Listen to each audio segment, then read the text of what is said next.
They're eating the dogs. Holy shit.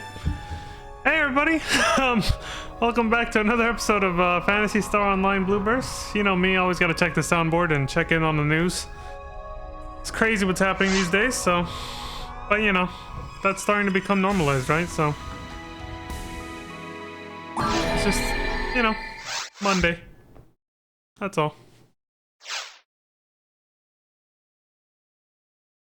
Eating dogs and cats. Where at again? In Springfield. In Springfield, I guess. I don't know. So stupid. Oh my god. I don't know what compelled me to make sound bites out of that shit. I just couldn't. I just found it too fucking hilariously stupid. I couldn't. It's just like this. Alright. So today we're doing the... Be right back in 1 minute, apparently. That's what's happening. No, not for me, though. Today we're doing the, Oh, hello, Kelborn. Oh, hold on, I can do this. What the hell was that? Emotes? Reading woman? Wait, what is... Yeah, I found out how to do that, but now there's also... If I hold R2 and do this... We got... Okay, X does nothing here. Or like pushing square for the PlayStation controller. But when you push square here, you switch between these two, but there's no extra menu for that one. Okay. There. Okay, so we're doing the Seat of the Heart quest. Sorry, I got distracted there by chatters in the lobby. And we're doing it on normal first. So on our normal mode story playthrough, the route we took during episode 1 involved killing Karik and taking the Soul Eater. We didn't tell Sue our name, so she said fuck that guy and suck Karik on stuck. No, yeah. I guess it doesn't sound right in past tense, but you know when they say they sick something on you? He sicked or he suck. Or sorry, she sicked or suck. One of those. Karik on us to kill us. She got Madge. No, I don't think it was her. It's implied when you do tell her your name, he comes after you anyway, but he just doesn't find you. Like, I think she helps you avoid him, but if you don't tell her your name, she doesn't help you at all, basically, so he ends up finding you and trying to kill you several times. And we did that, and we defeated him every single time and killed him on the last one and took his Soul Eater. So we should get the non-canon route of this quest here on episode 2 because we did that on normal, and we should get the canon route on hard mode because there we did the opposite. We did tell Sue our name and we played through the Bernie and Sue events and never even saw Karik outside of the battle training mission, right? So this should have 2 different outcomes for normal and hard. Should being the key word. If I somehow messed up something small, I overlooked, maybe I didn't talk to Bernie during a quest he appears in or something, on hard mode, then we'll have the same outcome for bell sendings and I'll just have to fix it using the sandbox account. Which, regardless of how this goes, that is going to be the next thing we do anyway. Once I finish episode 2 on hard mode, after these side quests and I actually finish the main scenario, the next step is to do all the government quests on my sandbox account so I don't have to like try to recruit people, random people to do it. And then if for whatever reason I fucked up the Sue and Bernie thing on hard mode in this, I'll fix it during that playthrough. During the sandbox government quest playthrough. Because you can do this side quest during that too. But not only do you have to set up the side quest the same exact way, you also have to get through the government main scenario quest to actually unlock Seat of the Heart.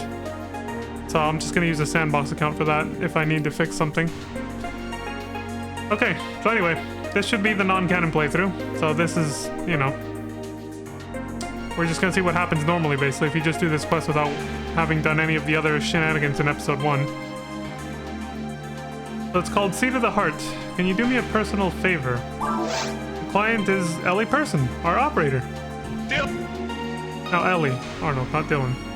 The quest says, I have something to ask of you, not as your operator, but as a partner. The reward is an unknown amount of Meseta. Alright, let's see what's up. Oh god, it's playing the Valentine's music because that's the That isn't the music it's supposed to be playing. It's just that's the music that's playing right now because of the Valentine's event in this area. It gives the quest it gives this cutscene a totally different vibe though. Ellie says, "Hello, Vaughn. Remember me, Ellie? Yeah. You've been very helpful to us at the lab. Thanks. Well, the reason why I've asked you to come see me is because, yeah. I have a favor to ask you, Vaughn. This takes place before you finish the main scenario of episode 2, by the way. I think it's implied that it does, so they won't say anything about like Floen and all that. Olga Floen and all that. I don't think so. She says, but you can't tell anybody about this, okay? Alright. Well, there's this hunter I know that needs some help. A hunter. Okay. She needs a bodyguard. She? I can... Not gonna say anything, but... it might involve someone we already know. Thinking about everything I literally just said before starting this. She needs a bodyguard. Stays quiet. She's gonna take the adaptation exam at the lab. The hell is that? Yes, the VR exam. You mean the one that I took? I can't tell you why, but she must pass the exam. But she needs assistance and nobody will help her. Okay. Will you please help her? You can't let her down, no matter what happens. I need you to stay with her until the end. Damn. Very important to you, okay. Because, well, she'd feel lonely if she were all by herself.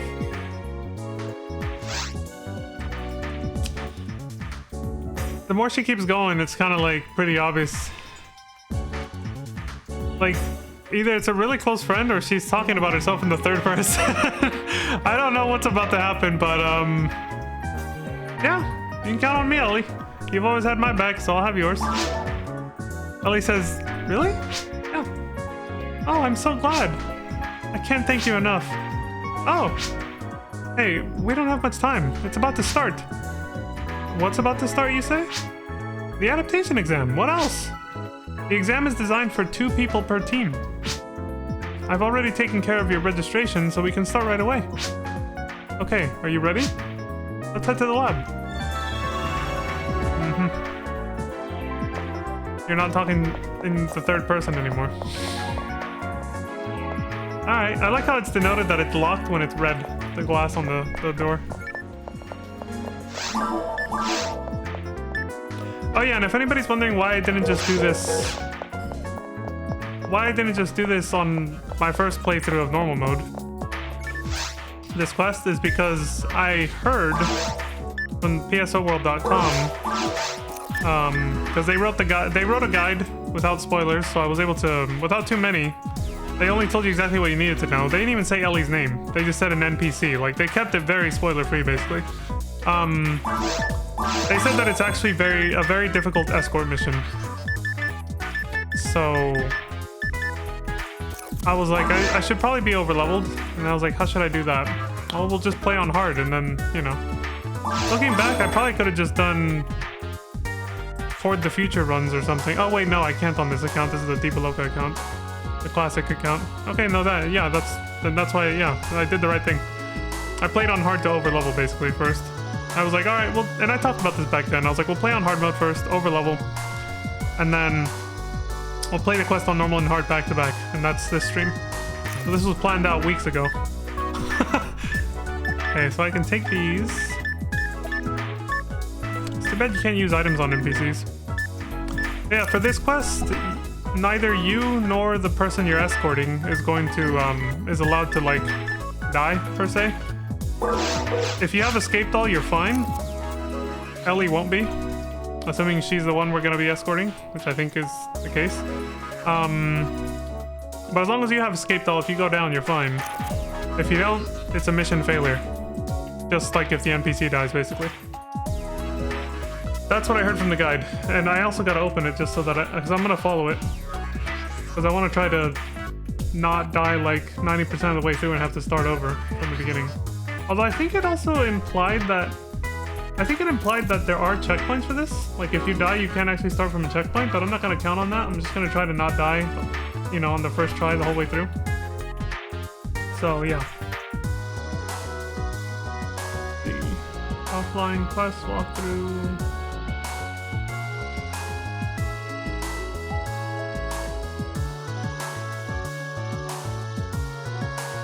Online quest walkthrough. Where was it? Let me see. Let me do a control F. There's too many quests here.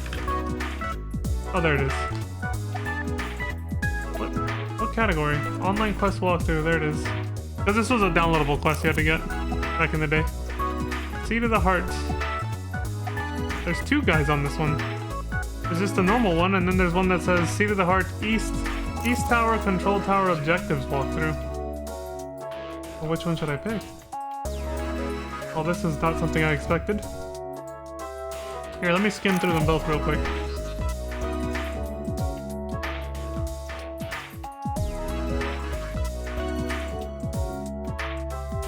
Okay, the first one seems very detailed and then includes maps as well.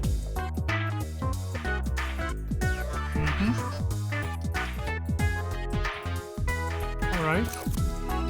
Very long guide, by the way. We'll look at the second one.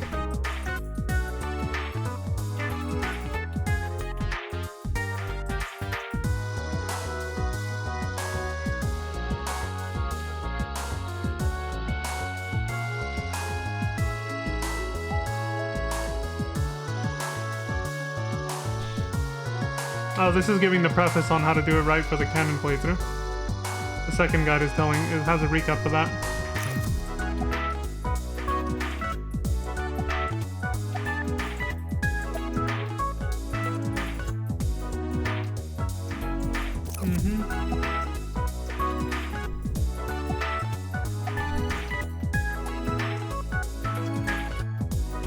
Yeah, and then this one reiterates, just like the other guide I read, that you have to tell her what is your purpose. You have to ask Sue what your purpose is or whatever it is. Okay. I did that on the hard mode playthrough. We talked to Bernie in Waterfall Tears. Talked to Bernie in Black Paper. We talked to Bernie in Knowing One's Heart. So this guide says that we did have to do that, so I was right to go back and fix that off stream.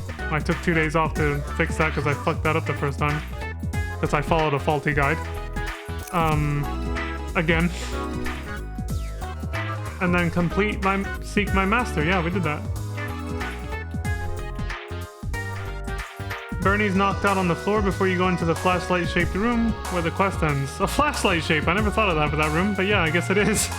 Thinking about the structure of that room, yeah, on the map, it does look like that. Yeah, and then Bernie actually talked to us like he knew who we were. He said our name and everything, so technically we did do this. We did all these steps, so we should definitely have gotten the canon playthrough. We should definitely get the canon ending on hard mode. Again, not for this playthrough, we're on normal right now, but... How do you know if you did everything above correctly? I'm probably gonna read this to myself, because it has that one light spoiler.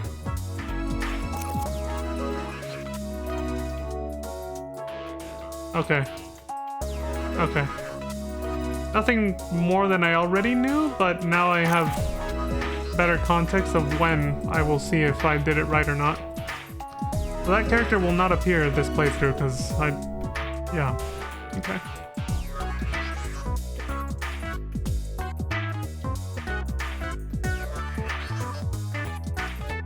Oh shit, there's more to this. Okay, yeah, I made the right choice coming to consult the guide, because there's very specific things you still have to do during this quest. Not just the setups from doing the other quests in episode 1. There's things you have to do in this quest also to make sure you get the right ending. Jesus.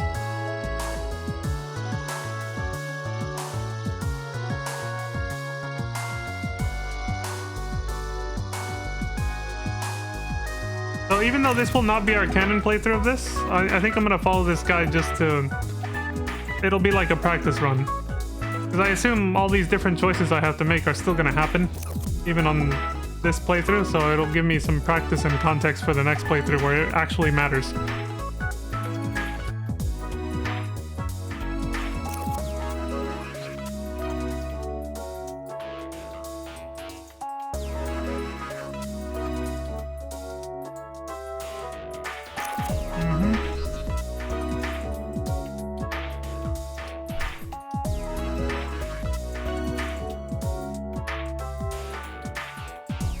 God, there's a lot to this quest. It's really not just a simple escort mission from what I'm seeing. Jesus, this guide is...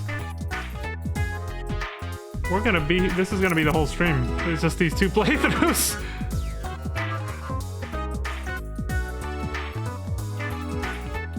I was not expecting this, but since it's the only DLC quest they offered for episode 2, I guess it makes sense they packed it full of shit.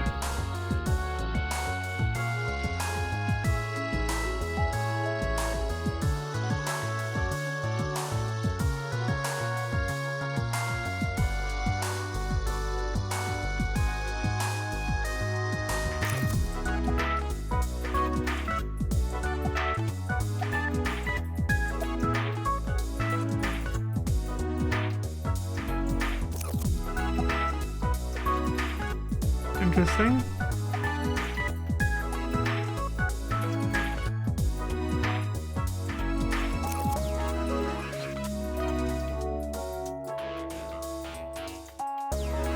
All right. I saw the basics for it.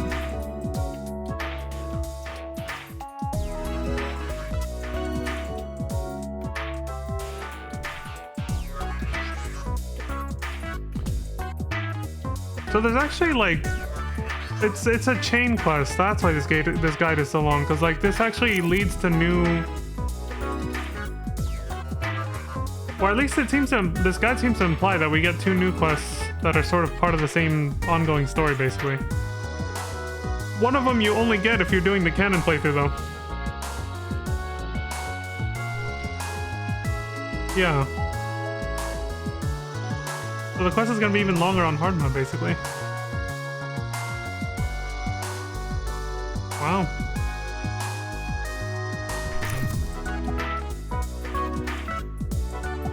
It doesn't seem as important, though. The most important part is the very first quest that we're on now, the first third of this chain, I guess. When it comes to like the story elements, from what I'm seeing, yeah, the other 2 parts are not really,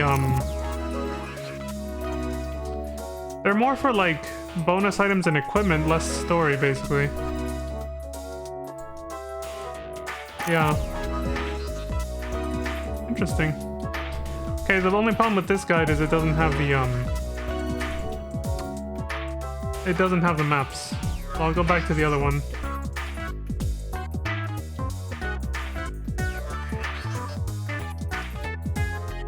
Yeah, so this quest is broken up into 2 halves.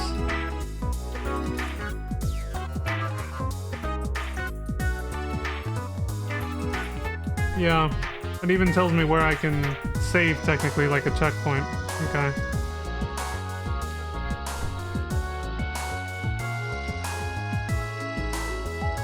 Okay.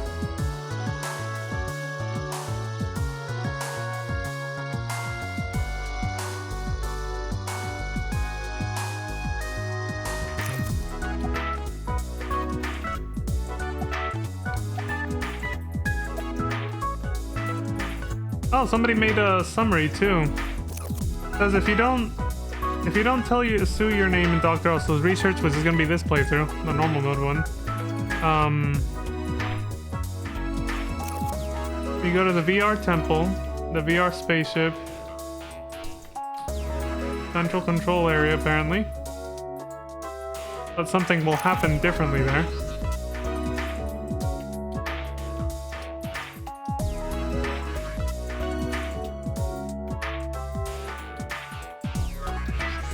Yeah.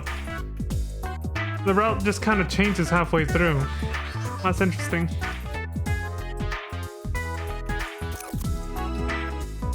Okay.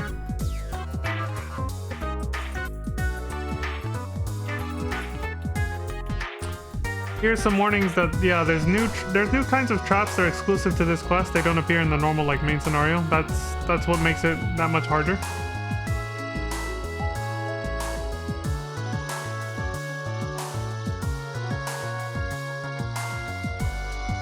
There's a lot of traps, and they're a big threat apparently.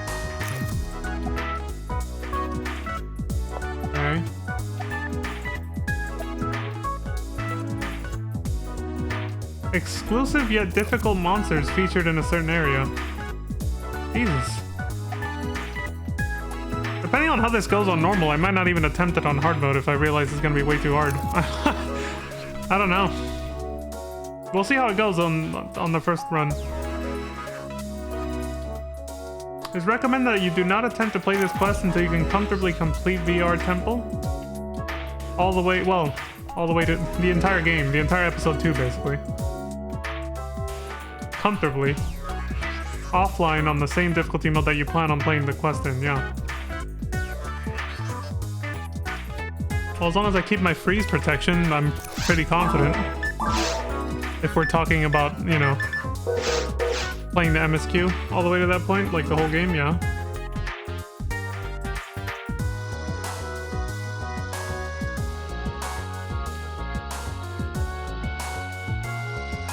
Yeah, after the first half you can save, basically.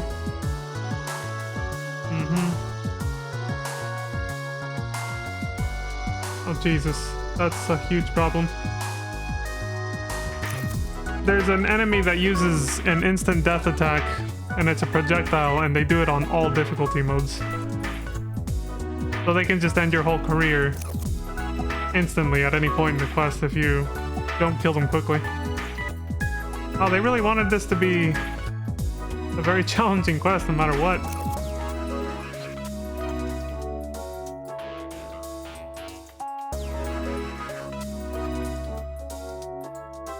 Oh shit, okay, this is an important note. See, we're sitting here not doing much, but it's important that I read this. I just realized it says you cannot use telepipes or Ryuker for the duration of both parts of the quest. You can only go back to Pioneer 2 after completion of Part 1. So you gotta do this whole thing in one go. You can't go back to town to like restock on shit. Oh Jesus, okay, this is very important. I'm glad I read this. That I need to actually take some stuff. I need to bring extra supplies with me. Like just in case. I need to bring like fluids and mates to make sure I don't run out of heals. Probably 2 more scape dolls. Like I literally cannot give a shit about loot in this one, so I won't. I'm just gonna fill my inventory with useful things that I need and can use, you know? And not care if my inventory fills up quickly. Definitely.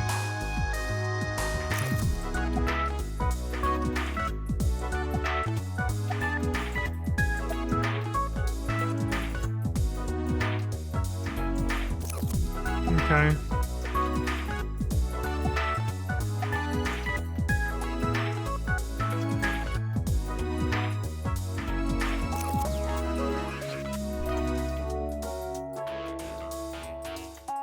Oh, that's kind of neat. Not important for this, but okay. You can have something a little different on the second playthrough of this quest. The second playthrough meaning after you've beaten it once and then play it again on the same difficulty. Nothing important though, it's just an aesthetic thing.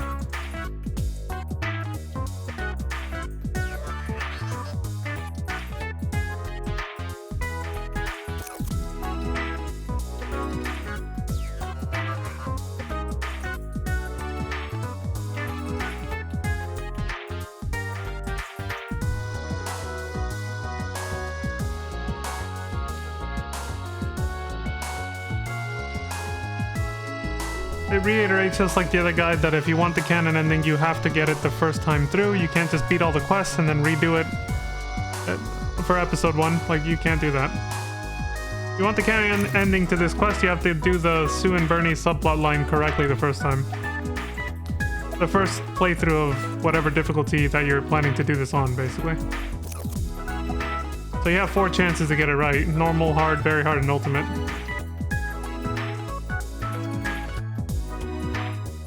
And if you're playing on the Diva Loco server, I said it before, you can reset your story progress to try again, basically. But, you know, it's a very annoying endeavor.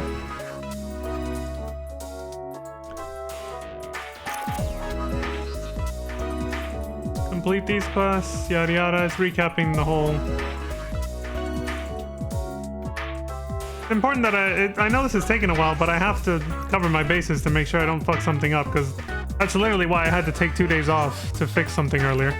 I followed a faulty guide and, you know, I'm trying not to let that happen again so I don't have to disappear for a few days to fix it off stream again. That's why I'm so over leveled, which is kind of a good thing. It was a blessing in disguise, but still, like, That's why we're kind of just sitting here, because I have to read every fucking fine print detail on this convoluted mess of a quest line that they made. Not a convoluted mess, but it's convoluted in the sense that you have to be very meticulous about how you play through the story to get this right. They gave us a reward for it. I'm not gonna say what it is, but like, I hope it's worth it in terms of you know, getting the material reward for it. But I'm more looking forward to seeing how the story plays out. But anyway,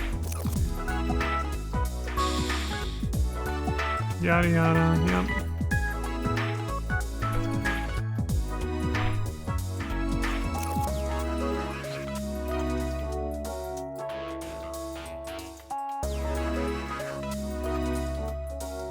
Yeah, I did that.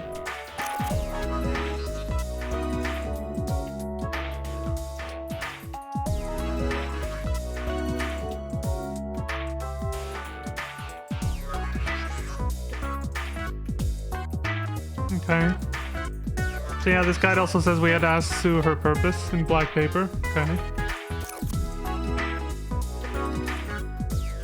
The thing is, this one and one of the other guides I read doesn't say anything beyond black paper. It doesn't say that you have to actually talk to Bernie and knowing one's heart and then seek my master. But the other guide does. It says that is important for this. So perhaps there is some variance.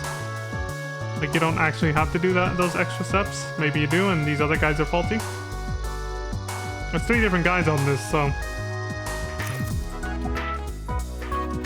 this one does say to do that, yeah.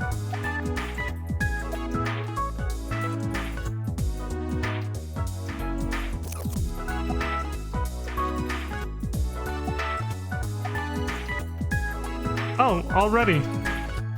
So you guys know where it at. Literally at the beginning of this quest when Ellie asked me, you know, if I was going to accept or whatever, and I said, you can count on me. You have to say that. So, there's... Again, the other guy didn't mention that. The one I just read that was also very thorough didn't say that. It just talked about the, It's like some guide writers just expect you to do certain things, you know? So they just assume, oh, everybody's gonna pick that, so I don't need to tell them. That's not how you should write a guide, basically. Don't assume what the player's gonna do, especially when it's something critical to make the story actually play out the way it's supposed to. So yeah, you had to say you can count on me, which I did.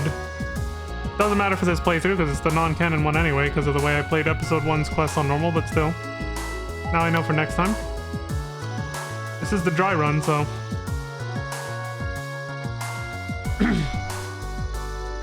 Alright, so... I'm not gonna read these because this is gonna be spoilery.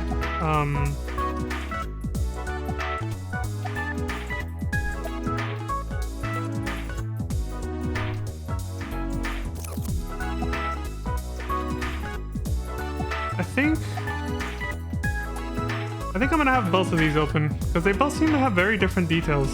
Like this guide I'm looking at right now, I kind of stopped reading it because it's going too much into story details. It's just gonna spoil the whole thing for me.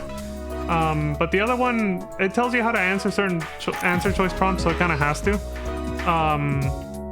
But it could have just said, you know, answer this here, answer this there. Instead, it's giving you a detailed description of what's happening before telling you what to answer. So it's just gonna spoil the whole thing for me, so I stopped.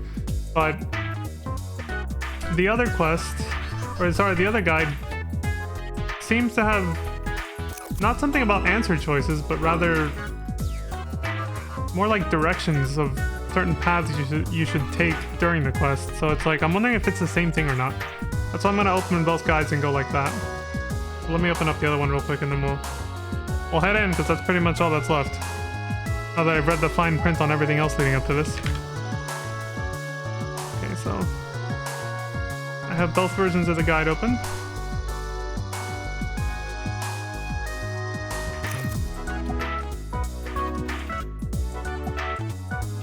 Oh, okay, now reading it again, the second guide does just say first choice, second choice, first choice, second choice, like that, without spoiling anything. I'll just look at this one then. Alright, I think we're about ready.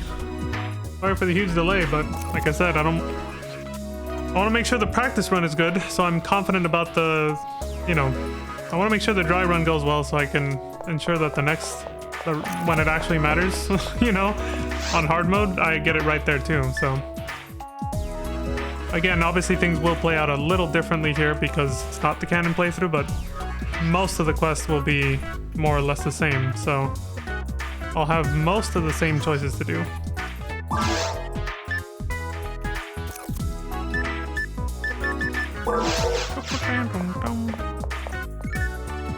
So yeah, since we can't come back to Pioneer 2 during this whole thing, I am gonna go ahead and take more escape dolls. I should have gone. I forgot they get stored all the way at the bottom. Oh yeah, these.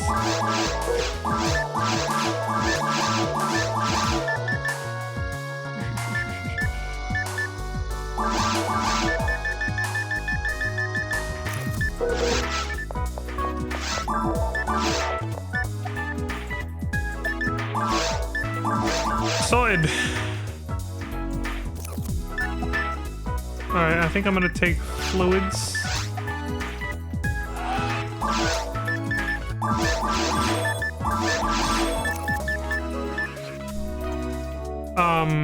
No, if Ellie dies, that's it. You don't even get a chance to revive her. The guides didn't say that you do, so I'm not gonna count on that.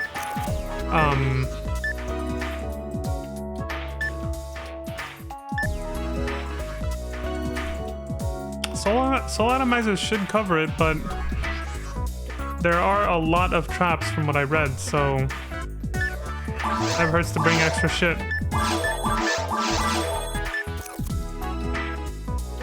Well, these are kind of a waste because I can just use my anti-magic on that, yeah.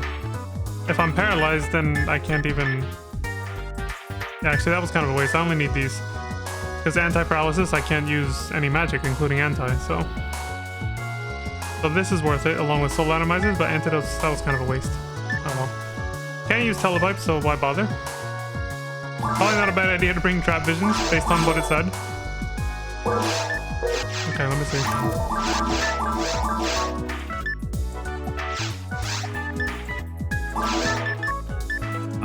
So yeah, get rid of those. That was a mistake. Luckily not an expensive one.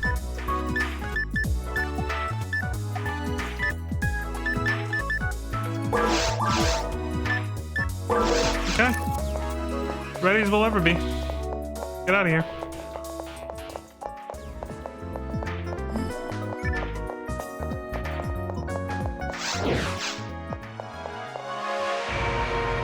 We got a cutscene. Right off the bat. Make sure this is up and running. Yeah, it is. Natalia says, "Welcome, hunters. You may already be aware of this, but we'll say it again just in case." I like that they included some, at least one of the GameCube, you know, episode 1 and 2 character classes here. Because none of those appear in episode 1 quests, since they're just rehashed from the Dreamcast, you know? The one I'm talking about, that chick all the way on the bottom right there with the beret on, that's the default, what's it called? Ramarl, I think? The female human ranger. That's the default for it right there.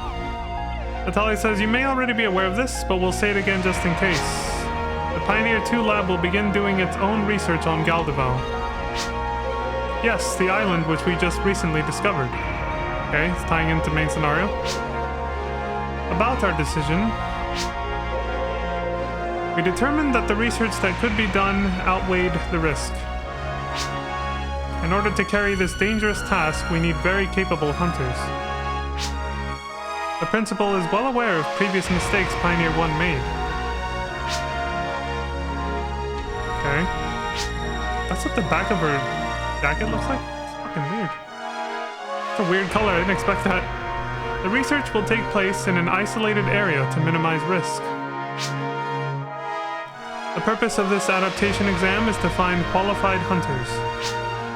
We will pick qualified hunters to be part of our special force. Those hunters who pass this exam will join the second research team. They will be given permission to enter Galdeval from our lab. Information about Galdeval Island cannot be disclosed. Therefore, all information will be classified as confidential. I am sure your clients have given you these instructions already. But as a reminder, those who break this agreement will be prosecuted. So don't forget. The goal of this exam is to defeat the virtual dragons on the VR field. The exam will be considered complete when you do the following. Clear the traps on the VR field and defeat the virtual dragons. More details about the exam will be given by your operator. They can communicate with you after you appear on the VR field. Good luck.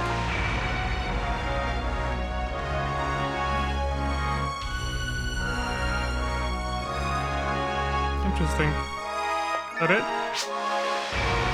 Natalia says you need talent, effort, and luck to pass this exam. What do you think?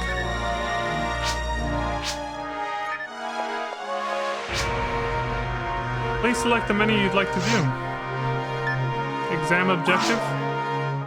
The objective of this exam is to defeat the Gold Dragon. The teleporter that will transport you to the Gold Dragon is set over here. It is at the end of the Temple Beta area and the Spaceship Beta area. But you must have 3 IDs in order to use that teleporter. 1 ID is given to each team. Reminder 1. The system we follow... Wait, does that mean we're gonna have to fight each other? Because he just said 1 ID is given to each team, but you need all 3. So it's gonna be like an elimination PvP sort of thing is what he's implying, I think. The system we follow for this exam is survival. There will be many other hunters competing on the same VR field. The team who defeats the Gold Dragon passes the exam. It is permitted to attack other hunters. There we go. I was right to infer what yeah. There are no rules when it comes to accomplishing your goal. But they're gonna fight dirty. And we're gonna have to do the same to win. Alright. Reminder number 2.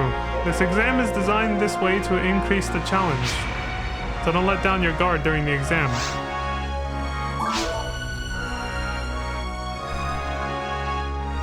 I just said cancel and he says congratulations on passing the exam.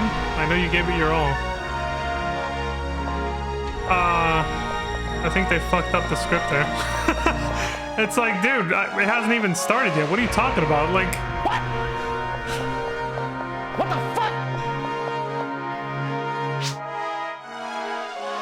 The chief of Pioneer 1's lab, Dr. Osto, was a top scientist in his field. I think that was their problem. On the other hand, our chief, Natasha, is a retired government officer. We don't know exactly what she did for the government, but I think it is best to select a leader who is not a researcher. I should know, you see, because you're a researcher. So she's basically saying, don't pick someone like me because we're just obsessed with, like, the research rather than following actual, like, safety protocols and not being batshit insane like Dr. Osto, as we found out from the normal mode playthrough. Ellie says, hey, what's up? Well, I kind of forgot to mention this to you. Do you promise that you won't get upset? Are you about to reveal to me that you're the person you want me to escort? That you were just talking in third person the whole time because you were too nervous to tell me? You know that girl who needs a bodyguard? Oh, now it's a girl. You just said a hunter last time, not a girl. Well, here it comes. Look at this. No. Yeah? She says, that's me. And then she laughs. Shit. Son of a... Well, I know what you're thinking. It was really difficult for me to ask you to do this in the first place. I'm sorry. It's fine, Ellie, don't worry about it. Anyway, I'm counting on you. Although I do kind of want to ask, what's your motivation for this? Like, normally you take you play the role of being an operator. Why do you suddenly want to be a hunter now, too? And specifically, why do you want to do this mission? What's on Galderval Island that has you... What's got your interest? What's going on here? Ellie says, I'm so nervous. Me too, actually. I don't know how hard this is going to be. I'm with you, Ellie. Message from the lab. There are many traps set up on the VR field. Do whatever you can to overcome these obstacles. The objective is to defeat the Gold Dragon. Oh shit, this guy has Musashi blades. We got a badass over here. There are a number of teams competing on the same VR field. What the hell are those guns? Complete the objective to pass the exam. There are no rules, so do whatever it takes to beat your competitors. Well, look who it is. We don't care if you fight or work together to complete the objective. Is this just some Bernie lookalike, or is it actually Bernie? He didn't die? Oh look, Ash is here too! Dylan! Only the first few who accomplish our goals will pass this exam. Well, at least now we know Bernie didn't die and seek my master. That's all. Go ahead and start the exam. Ellie says, no problem. I know that you will beat everyone else, Vaughn. I have faith in you. Aw, thank you, Ellie. Son of a bitch. Alright, let me scroll down to the map real quick.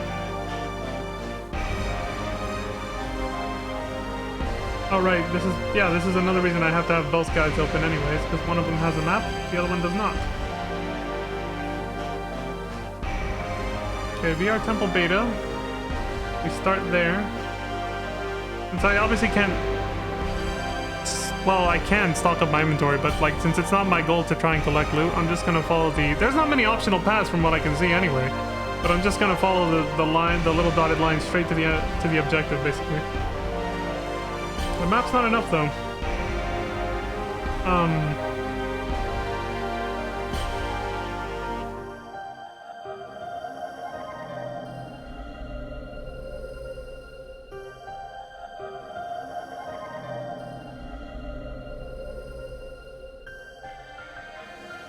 I need to also see what kind of dangers I'm gonna come against, I guess.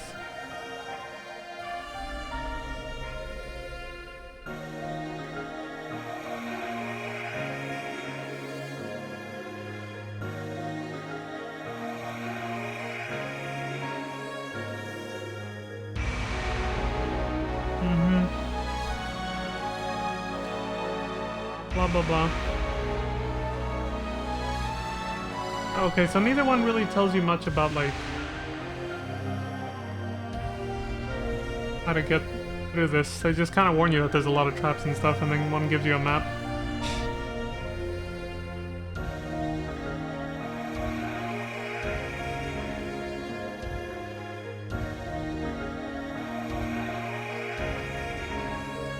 Yeah. Precautions on how the quest goes, yada yada. Okay, the other one is the same, right?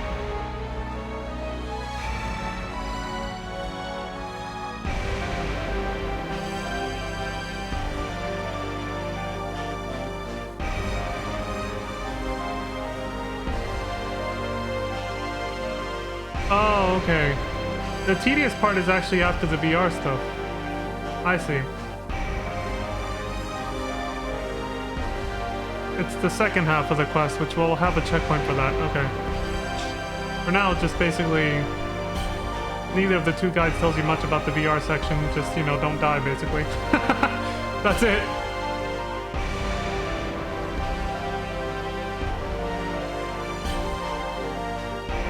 Oh, and that cutscene where we just got briefed on the mission and all those other hunters were there? So, two of the hunters will be different characters if you're doing the canon route. So if on hard mode we see the same exact people we saw this time, that means somehow I did something wrong during the episode 1 quest and we're not gonna, you know. Do you think you could pay a little more attention? But then there's obviously a sentence breaks because they fucked up the coding of her saying that. She's like, why'd you go AFK, motherfucker? Shut up, Ellie, I'm trying to get us through this alive. I'm trying to make sure I'm not gonna run into anything that's gonna surprise me in terms of, like, combat.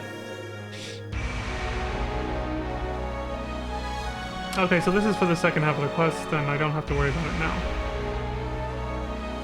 Yeah. Okay. I mean, I do still have to be on my toes, but I'm basically on my own until the second half. They just kind of gave me notes that there's going to be traps everywhere.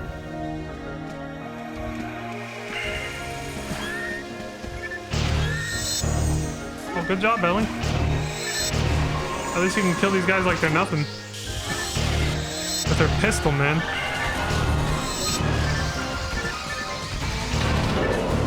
You almost hit her.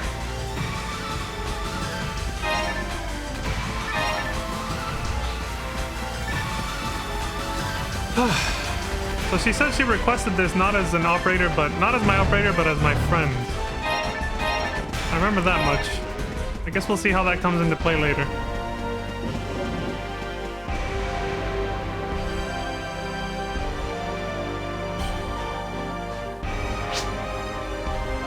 This guy says, what? You want to fight? This guy walked out of a 70s disco movie over here. Whoa, wait a minute. We're both hired to work for this client, right? And what's the use of fighting? He's only saying this because he's surrounded. I'll take you on if you insist, but... what's with that bazooka? You'll regret it.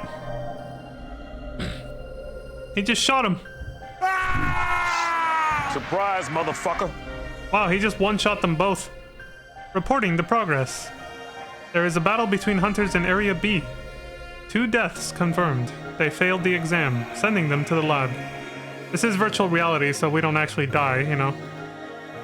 Team H's ID has been obtained by Team C, who has won the battle. Please continue with the exam. That guy was so strong, he one-shot them both when they had the advantage on him. They literally surrounded him, and he was just like, boop, boop. He just blasted them. See, sometimes that's what you gotta do, right? Is pull out the gat. And then Second Amendment them. I don't know why Ellie's AI is doing that, but I'm kind of glad because it kept her... It allowed her to dodge the trap that I fell for, so... And yeah, this doesn't appear on the map. This is the wrong one. But having to have 2 guys open is kind of a mess.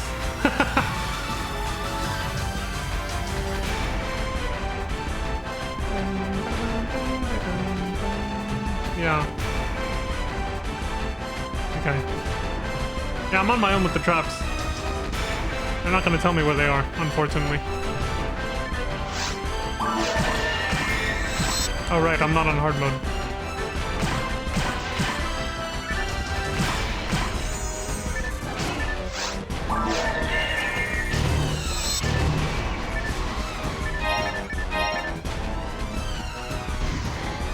God damn it, dude. He's gonna beat the shit out of me while I can't do anything. Oh shit, there's another one behind Ellie! Ellie, watch out! Shit! Gotta make sure this is correct. Yeah, it's okay.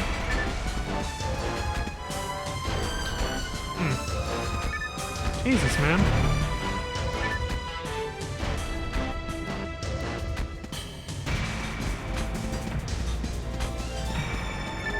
Don't follow the paths. Okay, if going for loot is gonna do that, fuck it, then I am just gonna stick to the path. Ellie says, leave it to me. I'll take care of it. Okay.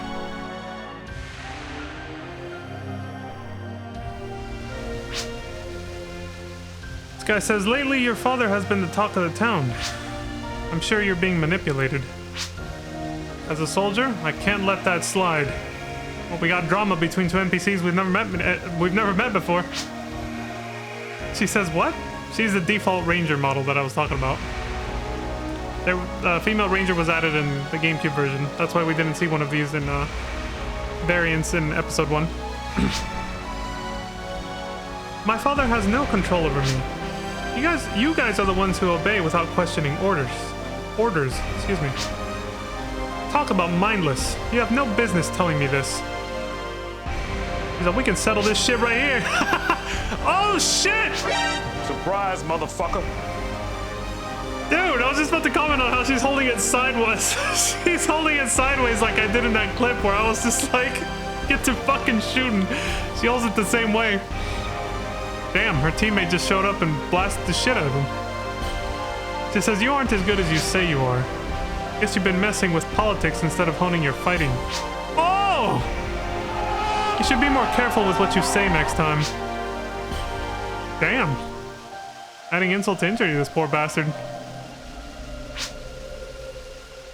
thought I told you to stay out, Gilliam. My intention was to put up a solid fight without any regrets. But, my lady, the android responds, Gilliam, I guess. You worry me so. I was about to have a heart attack. Can that happen if you're an android? Bruh. He said my lady. I don't think they actually said her name, did they? Well, she says, I didn't know that an android could have a heart attack. Thank you. Well, it's not good for my circuits anyway. Bruh. Battle between the teams in Area E have been confirmed. Team F won, and they have the other team's ID. They're proceeding now.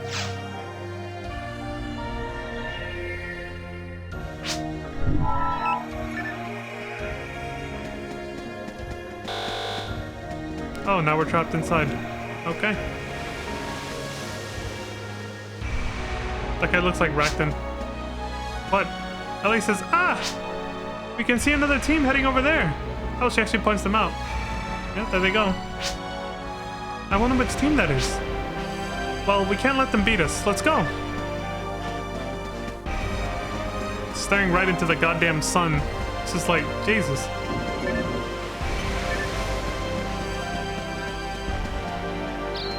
Shit.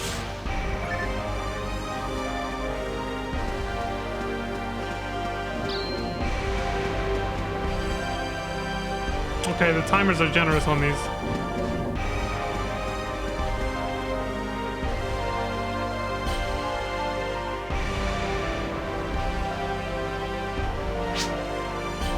Hella muscular. They've merged just as we expected. Let's head for the teleporter. We've got to get there before the others. They don't say any of their names, so I can't really process what they're saying, you know. You've chosen the wrong guy to follow. Oh shit, this range is about to snipe this Fomar in the face. I guess this just isn't your day. A new battle is confirmed with Team J at Area H, identifying their opponents. What? There's no information in our database. Uh-oh. We got shadow people showing up. Where did he go? Don't let your guard down. We don't know what they are capable of.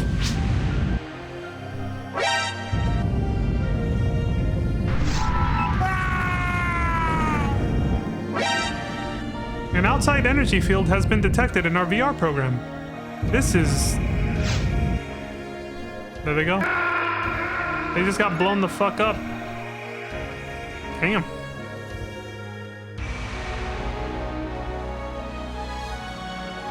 Okay, so the next one will be that. I gotcha.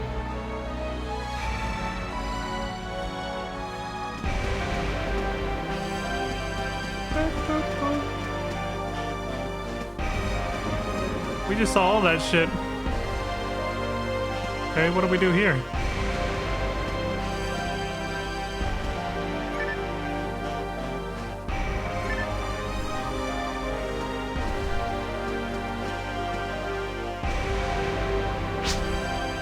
It's beyond the average level, even for the VR.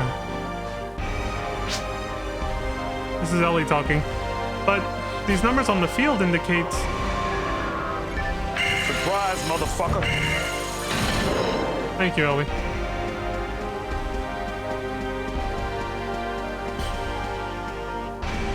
I was like, should we get near them? I guess it was fine. Alright, there's nothing... Yeah. None of the guides mentioned anything worthwhile for deviating off the path. This is kind of like...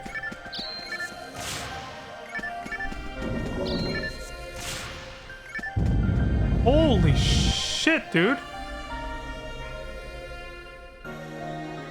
Should we be worried about that? This must be one of the unique traps they were talking about.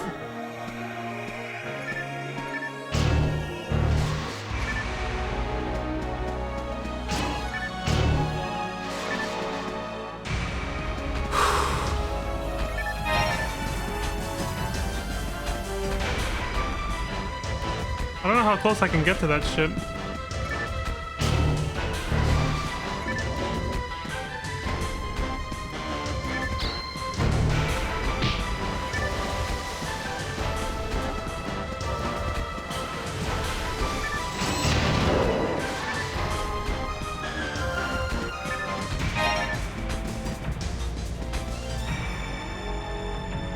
Okay.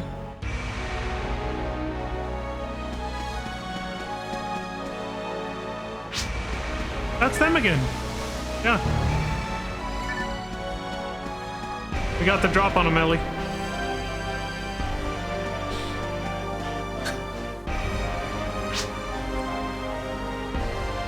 The rack to seal, I guess, says, I've got a bad feeling about this. The hunter says, what's the matter? Got cold feet? Don't blame you. It's not like you've ever been in an actual battle before. The most important thing you should know is to know when to fight.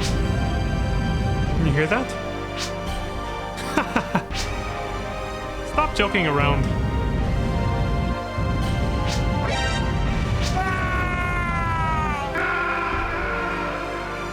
They just got zapped. And there they go. Ellie says, watch out! This isn't like the normal VR field. There's a trap that we've never seen before. I can see that. Shit.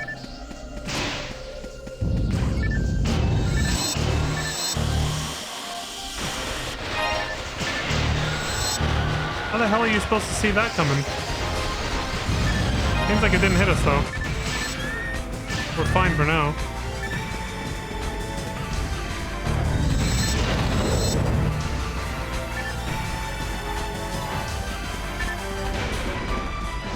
Can I shoot that? No.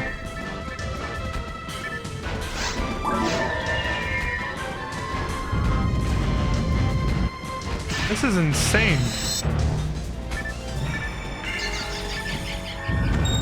Thank God Ellie has anti.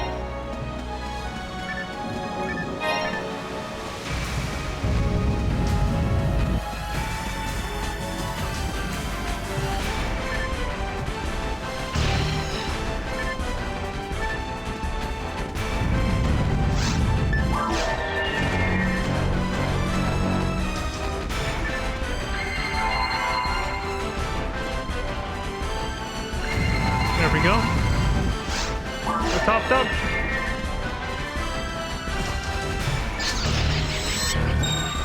Thanks, Ellie.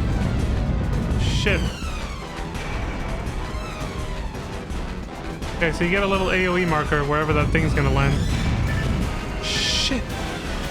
Okay, good thing she can't get hit by it. It's fair. Ish.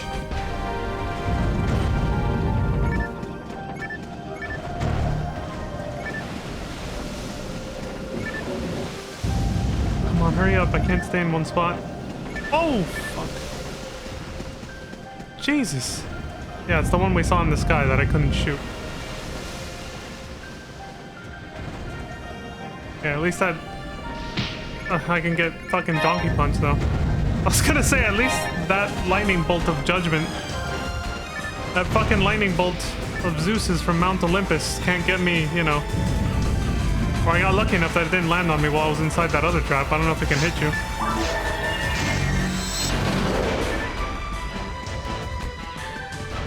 I see another one over there too. But we've already been through that area.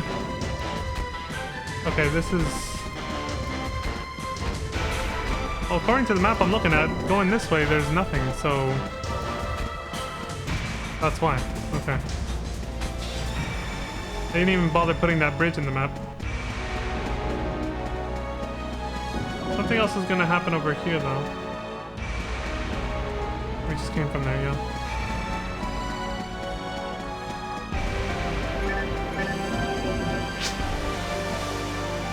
Ellie says, I'll take care of this. Leave it to me. Son of a bitch. Oh, it's landing here.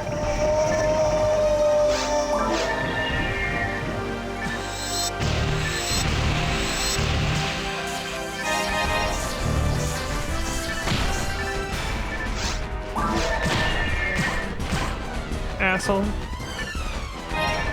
Okay, so this is where they up the difficulty, because now there's gonna be these fucking things that you can't seem to target until they're already able to shoot you. They do a lot of damage.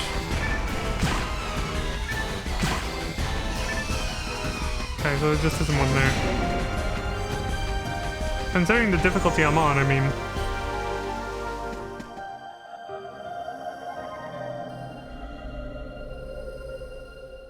It's Bernie and Ash! Unless they're just reusing their character models, but I doubt it. Bernie says, hey! Looks like somebody's up for a challenge. What should we do, partner? Ash says, step aside. I can handle her by myself. Bernie says, ha! I thought you would say that. I'll just get out of your way and watch you from up there. This seems very familiar. Hey, wait, Ash! So it is them. Why are you running away? Says Ash. Bernie says, leave me alone. I just have a bad feeling about this.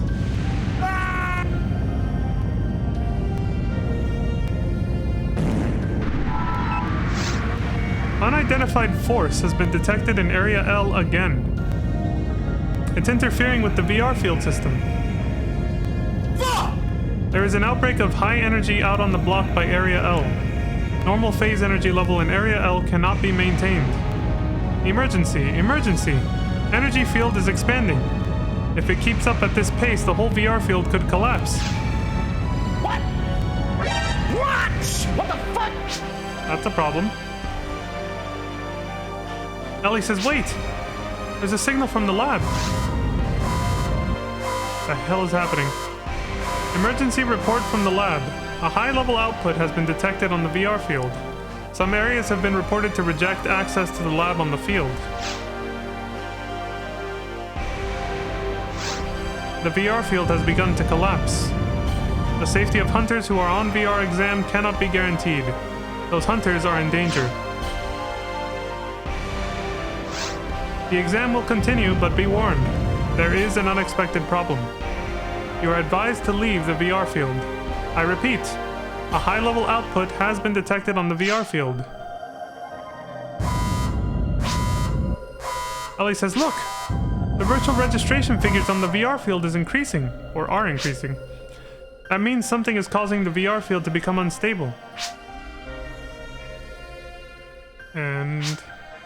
I wonder if the lab intentionally created this for the exam. Like they're trying to test how brave we are. To deal with unexpected situations. Could be. Ellie says, or maybe it's him. Ooh. The plot's thickening. Let's hurry. Okay. What the hell is that?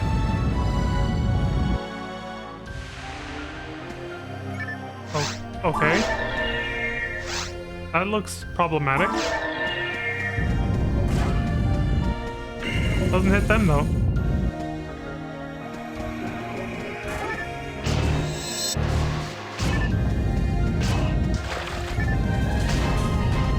Jesus.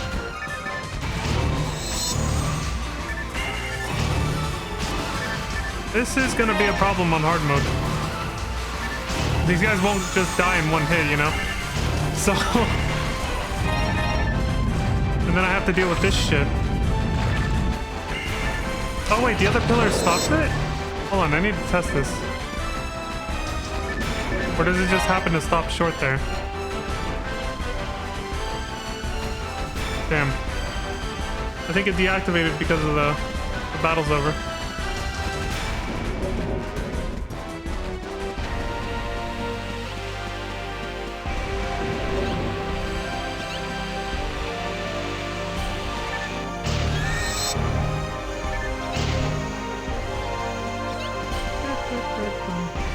I don't know why Ellie got stuck, but I'm gonna have to go back for her because...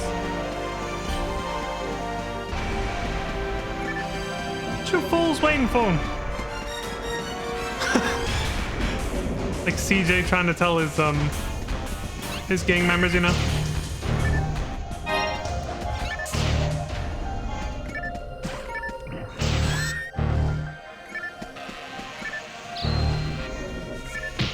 So it just misses because it targeted the landmine that appeared at the last second during the swing animation. I got it.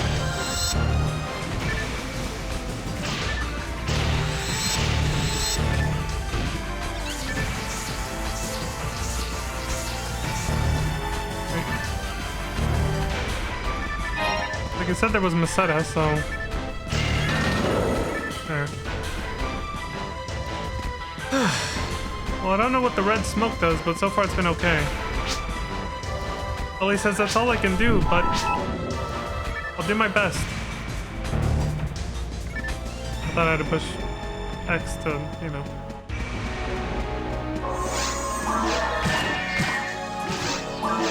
See, you can't even target it unless it pops out. That's the problem.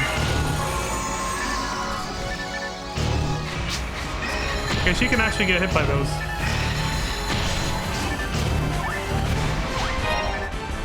Ellie, don't burn through your goddamn... Really? What is this?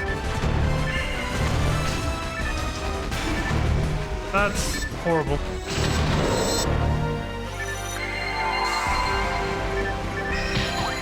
Let me try this then.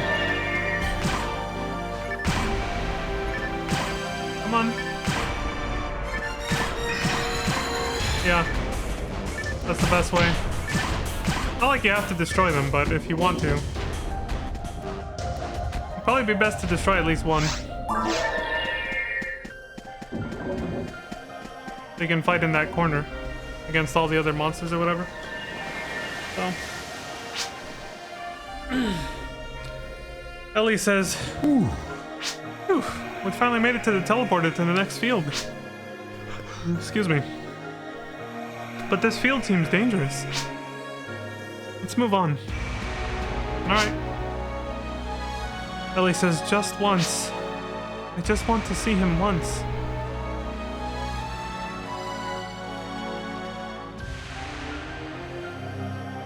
Surprise, motherfucker. Different eye color. That one had blue eyes, not red. I caught that. Report from the lab to all teams. Details of the second floor is as follows. You will need 3 IDs to proceed to the next stage, the final field. Okay. There are a total of 3 teams who have not gained IDs from other teams. These teams must gain IDs in order to proceed. Those teams are indicated by the 1 ID on them. Only teams with 3 IDs are permitted to proceed to the next field. You may proceed to the field where the gold dragon awaits. Again, there are no rules on how you obtain IDs. Now, proceed to the second floor of the exam. Okay. Ellie says, I wonder if this field is... Oh shit, it's auto-scrolling. Well, you guys can read it. Something about the... something... electricity fields or something like that, I don't know. But for this one, it says you'll be battling... Oh, okay. Oh, so most of the walkthrough is actually in the maps. For this guide, okay, cool.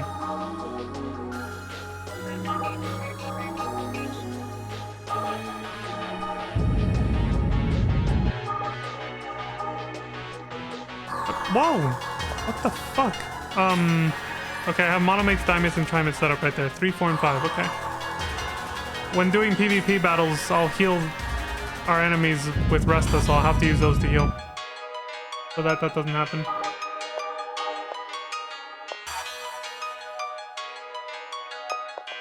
There'll be traps.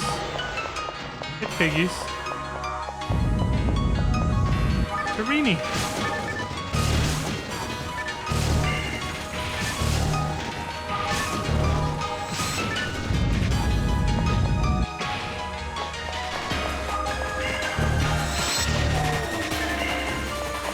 Place is falling apart.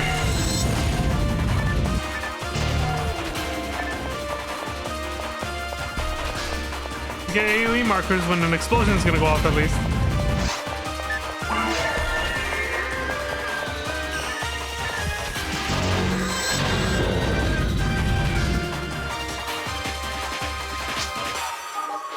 Ellie says, seems like the computer's broken. I wonder who'd do such a thing. Whoever it was, they must have been really rough.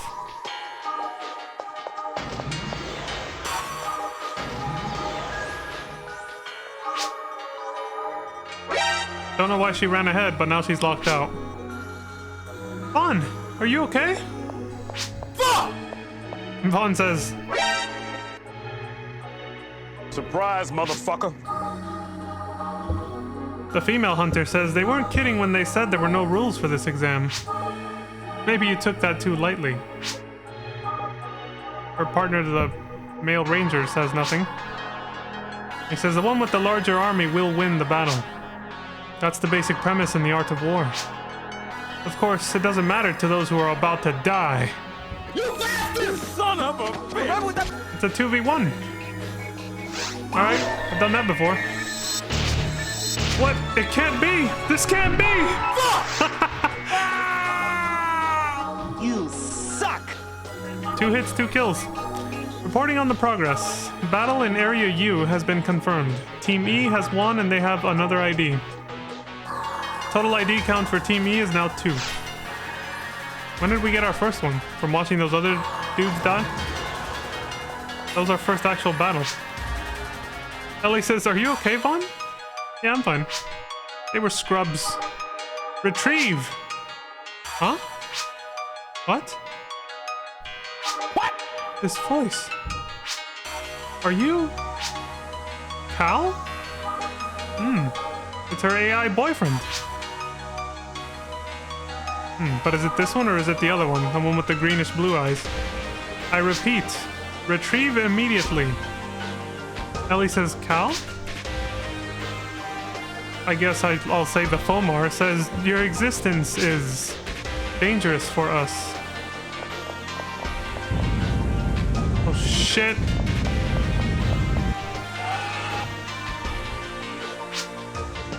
Ellie says, why?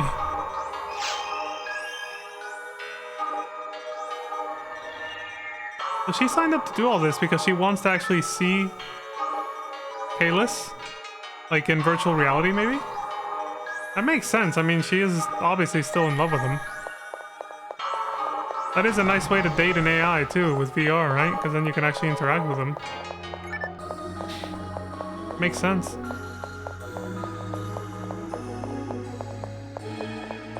You can interact with him beyond just the screen and the keyboard, you know? So... Surprise, motherfucker. We got wolves.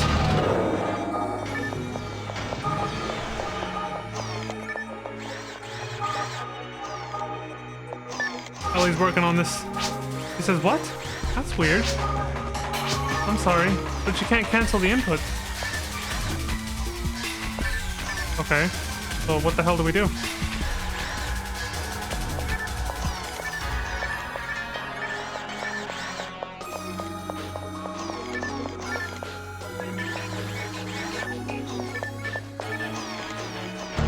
Just bust it? Unga Bunga Caveman it. Ellie says, so that explains the broken computer earlier. I feel bad. Of course. Well, we didn't have a choice, Ellie, I'm sorry. We had to fuck up the electronics to get through.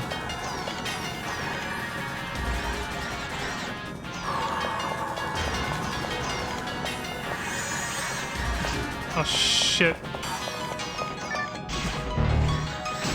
I like that they make Ellie's movement AI take evasive maneuvers. Like, she'll actually just start running, you know, left, right, diagonally a little bit when enemies spawn. Other escort missions with NPCs usually don't, you know, they kind of just sit there.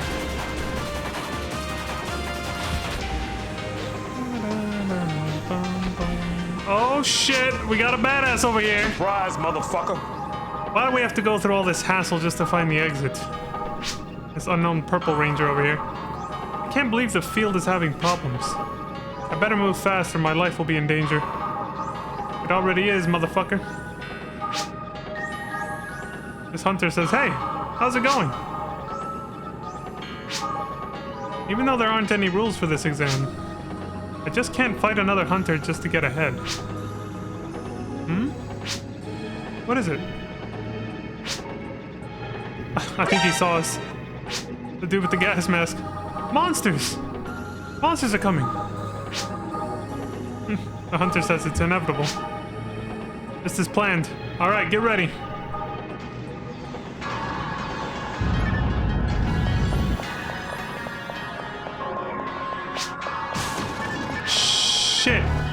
be a switch to light up this place somewhere.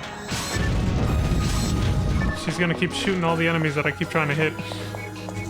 I see it. It's super dark. Enemies are still here. Watch out. I see them.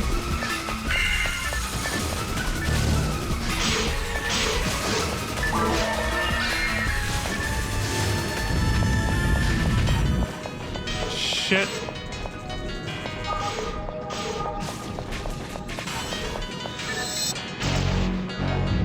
I got their ass, Ellie. Should be good now. Run, dude!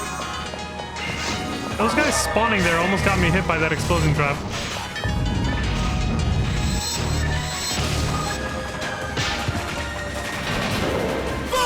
Well, now I know it does a lot of damage. Like, a lot. Again, considering that's normal mode, that's... Jesus, this is gonna be very hard. On hard mode.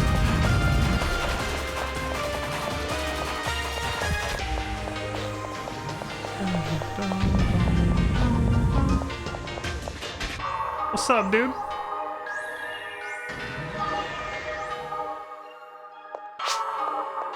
A hunter says, I see you made it this far. It's truly heartbreaking to have to fight fellow hunters for an exam. But you're gonna do it anyway, aren't you? Let's avoid a conflict. Why don't you just hand me your ID? You think you just want me to give up, really? Wow, this is interesting. Yeah. Apparently that's what you have to do. I wonder if it still plays out the same way when we do the canon playthrough. But yeah, or we actually have to just hand it to him, according to this guide. I'll double check on the other one. But I'm pretty sure, yeah, it's definitely that.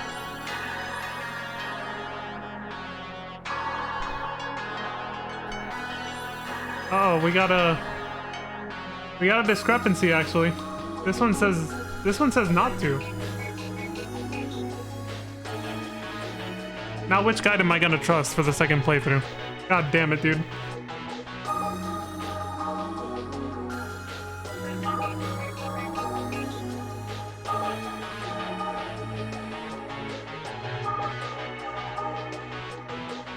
Yeah, this one says... One guide says don't hand it to him, and the other one says hand it to him. I'm gonna... Wait, how many? 8 choices. How many are here? 7. Well, this might be why. Hold on. So one of the guide has 7 questions that you have to answer a certain way. The other one has 8.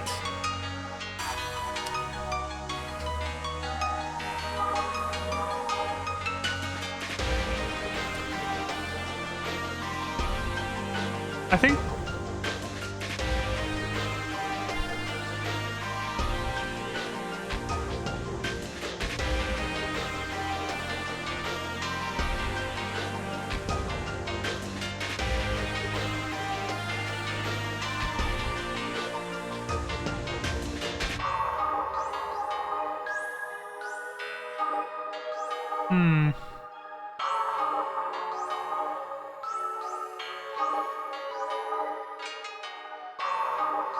That doesn't make any sense.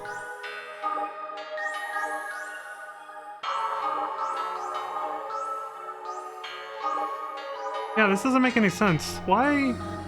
The one that has 7 answer prompts, the more detailed guide. The first one that it includes is where I first accepted the quest, where I told Ellie that she could count on me. The other guide that tries to keep it more spoiler-free has 8 different answer prompts instead. But of course, since it keeps it spoiler-free, it doesn't give you context for each one. And so I don't know if the first answer prompt, I don't know if the first answer prompt is referring to when you talk to Ellie, basically. And she asks, you know, or she says, like, where you tell her you can count on me. I don't know. One of them has 8 answer prompts, the other one has 7. The spoiler-free one has 8. so it's hard to tell which one it actually means by the first one. All right, well, I think I'm gonna go with the advice of the detailed guide for this one. It says, don't hand it over. And then there's gonna be another, I don't want to read too far ahead, but at least the very next one says it happens like right after this, so I'll say no first. Ellie says, no, Vaughn! The hunter says nothing, and then says, I figured you wouldn't just hand it over to me quietly. I guess I shouldn't have asked. Oh well. What would you do in a situation like this? Well... That's why. That makes sense. Surprise, motherfucker. His partner had to be hiding somewhere. Ellie stays quiet. He says, Vaughn, I'm sorry. It's my fault. Now she's being held hostage. The ranger says, all right, little girl. Enough talking. Hey, don't even think about it. You're my precious hostage now. Surprise, motherfucker. You bastard son of a... The hunter says, I'll make you a deal. Give me your IDs and I'll give her back. You know, the field system is experiencing some problems. If she dies on the VR field, she may die in real life. Is that what's happening? This is the Matrix? Well, I obviously can't let Ellie die, so... Fine. Ellie says, don't do it, Vaughn! I'm sorry, Ellie. I promise to protect you. Ellie says, don't worry about me. Please don't hand the IDs over to him. Hunter says, hey, take her over there. This isn't the solution I was looking for, but I have no other choice. I'll take you on. The ranger says, you heard him, little girl. Now come with me. Ellie says, Vaughn, I'm so sorry. Not to her, that was directed at him. The ranger says, that's enough. Now let's get moving. You son of a...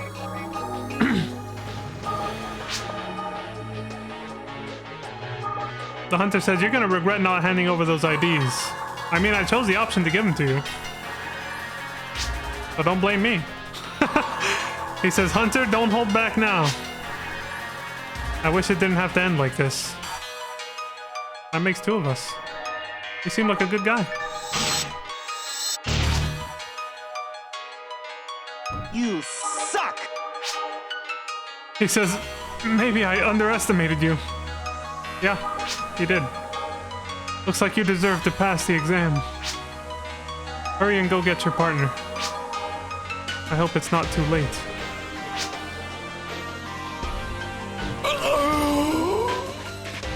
And there he goes.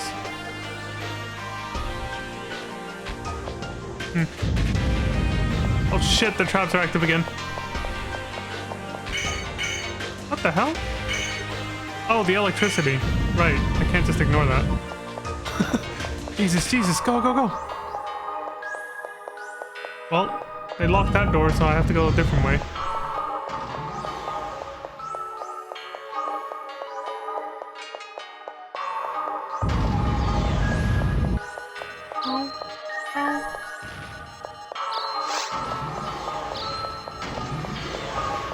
It's hard to stop and look at the map because the traps don't deactivate. There's no safe spot.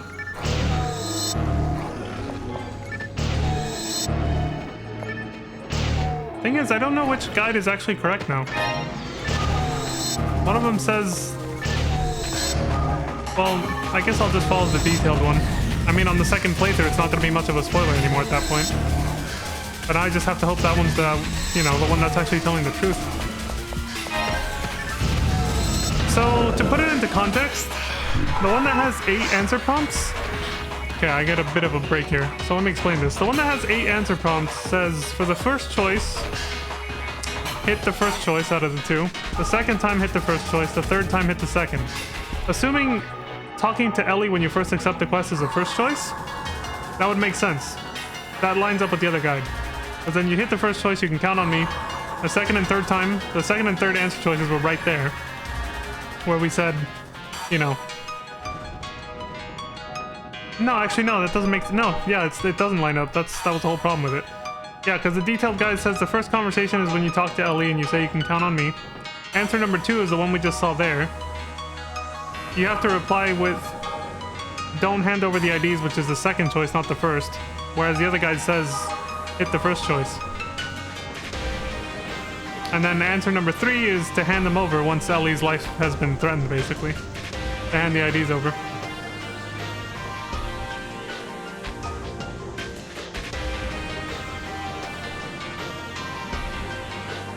Yeah, so there's a bit of a typo there with the it's a pretty bad one, if that is. Yeah, assuming the first time refers to telling Ellie that you can count on me or whatever, then the non-detailed guide that's like trying to avoid spoilers or whatever, it wrote the wrong answer for the second one. It should have said second choice instead of first choice. And then the third answer prompt, that one actually is correct. It says second choice. It should have been the second choice, just like the other guide says. Because the second choice was to hand over the IDs once Ellie's life was threatened. Alright.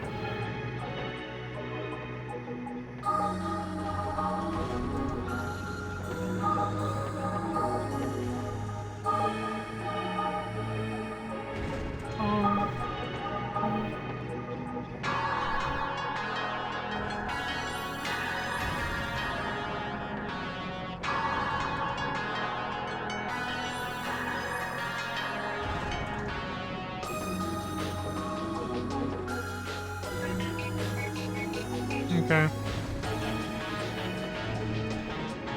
Well, even though I'm looking at the detailed guide now, I'm not going to read ahead until... I only read like a little bit of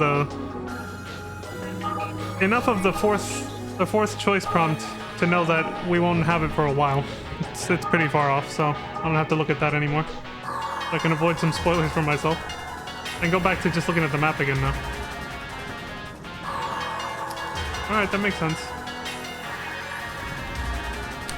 Okay, so it says you need 3 IDs in order to proceed to the teleporter up ahead.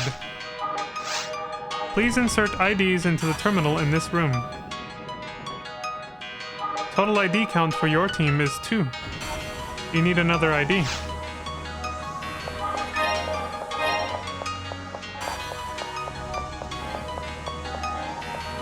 I might just look up a video guide before the second playthrough, just to see what you're actually supposed to do there, just in case I still might have done it wrong. Obviously I don't want to fuck up during the canon playthrough next time, so...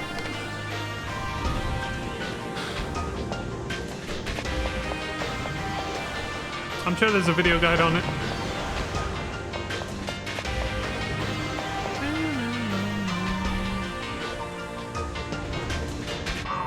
Yeah, so I gotta go this way. Gotta go rescue Ellie. Oh yeah, let me open up the...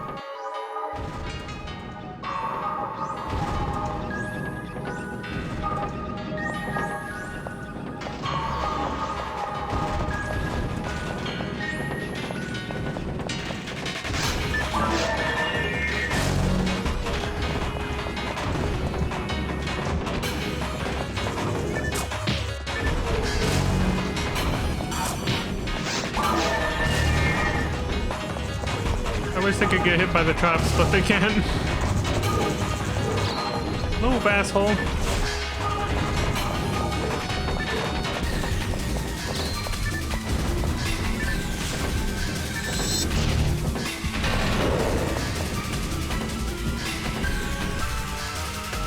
I'm gonna get hit by that during this cutscene, aren't I?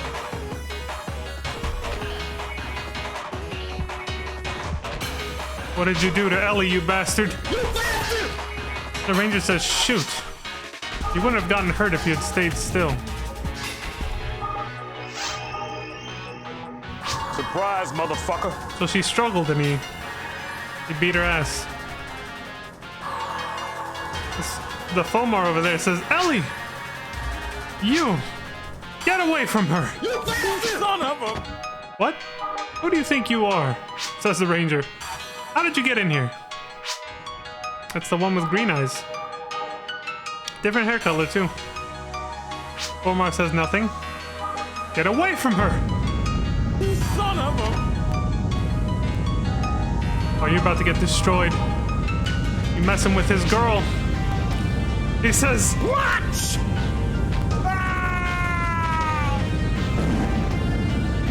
get fucking destroyed. Kayla's coming in clutch to save his girl. Oh, shit. Okay, hold on. The gas. He's saving his woman. Hey! Of course he disappears as I show up. Typical. Batman style over here.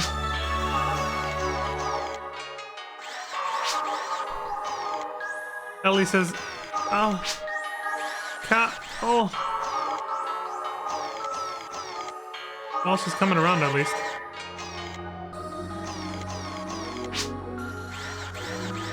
He says, I guess it was useless. I thought it wouldn't happen. Thank you, Vaughn. You're welcome, Ellie. I'm gonna sacrifice you for the IDs. I don't know why we still ended up having a fight or whatever, but... He says, I'm so glad I asked you to take this job for me. Oh, you're welcome. Ellie says, but for some strange reason, I felt like I saw him. It felt as if he was watching over me.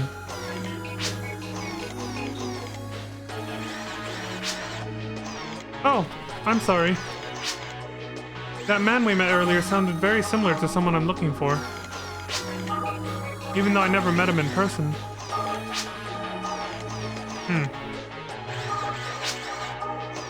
I'm sorry, Vaughn. Oh yeah, that was definitely Kayla's. But there is one more thing I need to tell you. What's up? The reason why I wanted to pass this exam is because... he asked me to. He asked you to? Kayla's? She says, I got a message from him while I was working on the system at the lab. It was a short message. I want you to pass the adaptation exam that will be held at the VR field. That was it. I know it sounds silly. Someone may even be pulling a prank on me. But even if I pass the exam, it's not like anything will change. And he's not like us.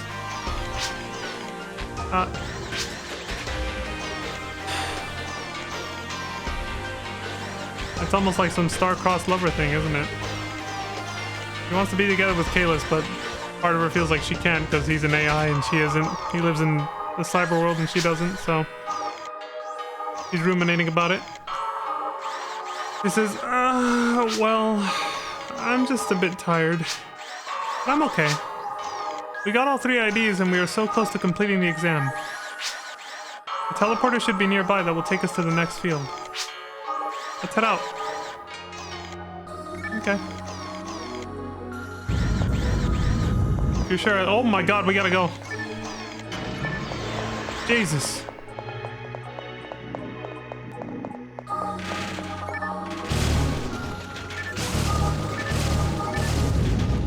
Go, go, go!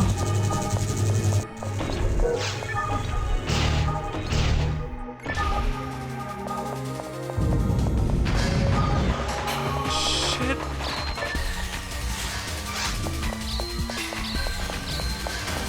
Really? I think you still get invincibility frames from that. I'm opening the gate with those IDs. Go for it, Ellie. We ain't got time for this. You ready? Let's go. You can barely glance at the map.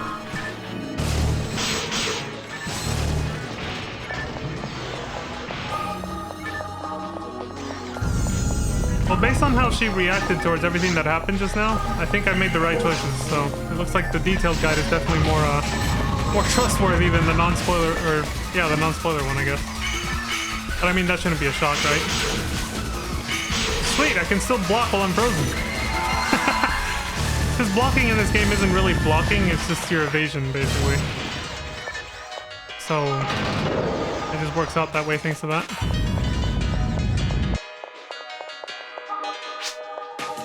Ellie says, it looks like this is the last gate.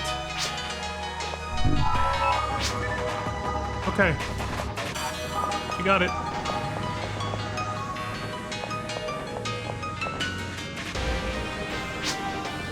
Ellie says, all we have left is to defeat the gold dragon. Now, I've seen them on the screen. In person, it's so much scarier. Yeah, I would think so. Wait just a minute. Phew. Ooh.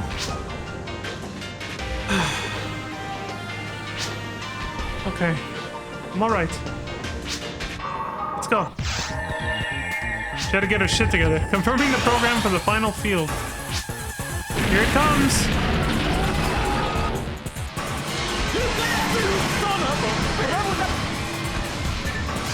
Oh, there we go. Jesus, Ellie, please, don't die.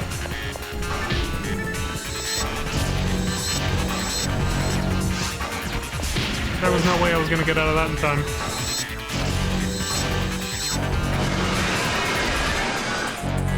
Oh, second base.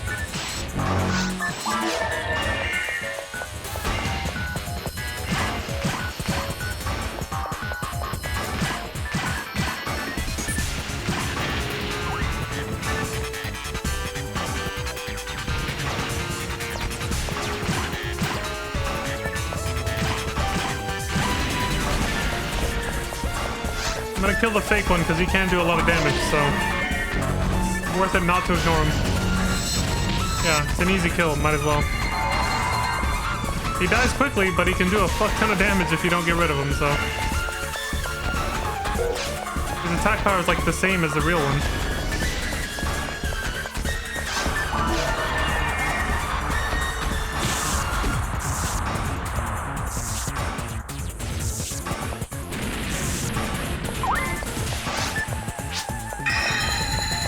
Get his ass, Ellie.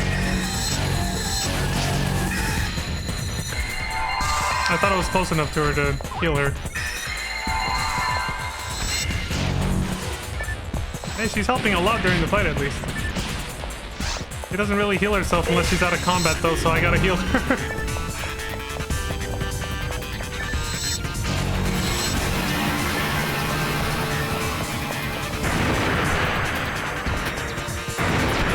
Making sure she doesn't get fucking crushed. Considering how that went on hard mode, I'm kind of afraid of that one. Ellie says, alright, this means we passed the exam, right?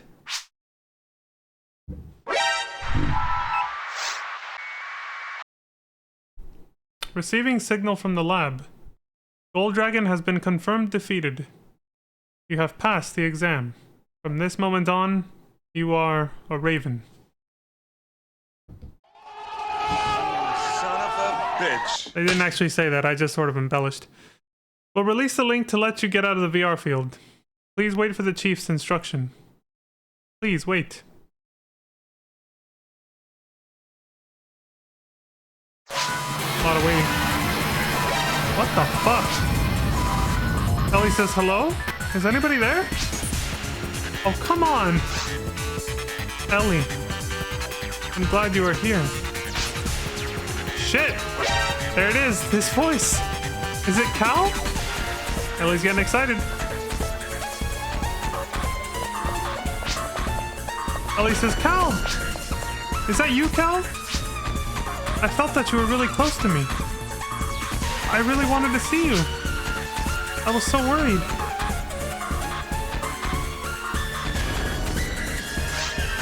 There he is! Dylan!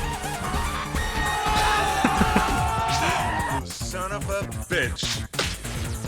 He says, it's been a while, Ellie. It's hard to believe it took so long for us to meet again. I'm really glad you're doing well. Ellie says, is this really you? Kayla says, right. This is the first time you've ever seen me. I know you must be surprised, but it's really me, Cal. Ellie, come a little closer. Oh, we got a doppelganger situation. Another Cal appears and says, "Don't go!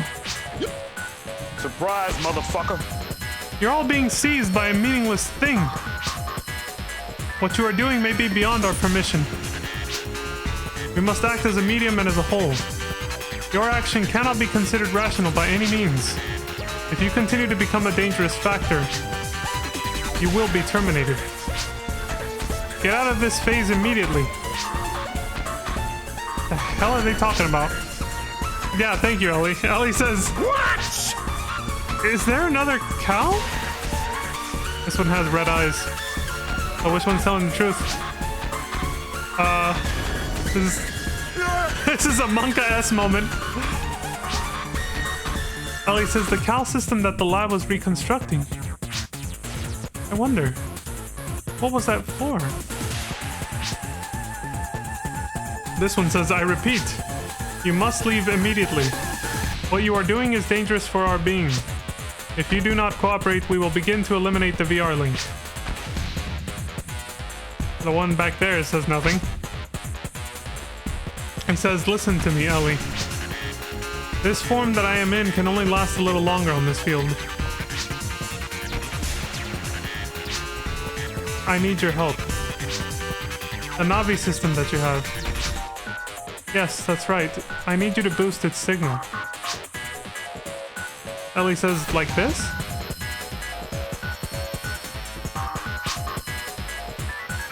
Cal says, that's right. That's good, Ellie. This other one says, you are so unpredictable. Initiating transaction for enforced freeze condition.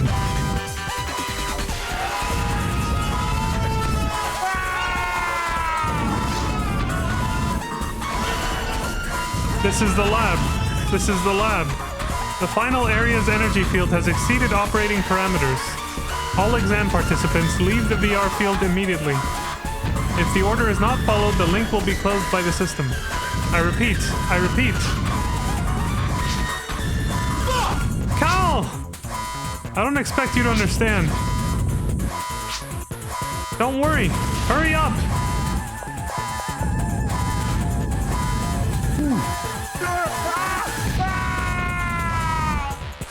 That was actually good timing, considering I didn't know what the fuck was gonna happen.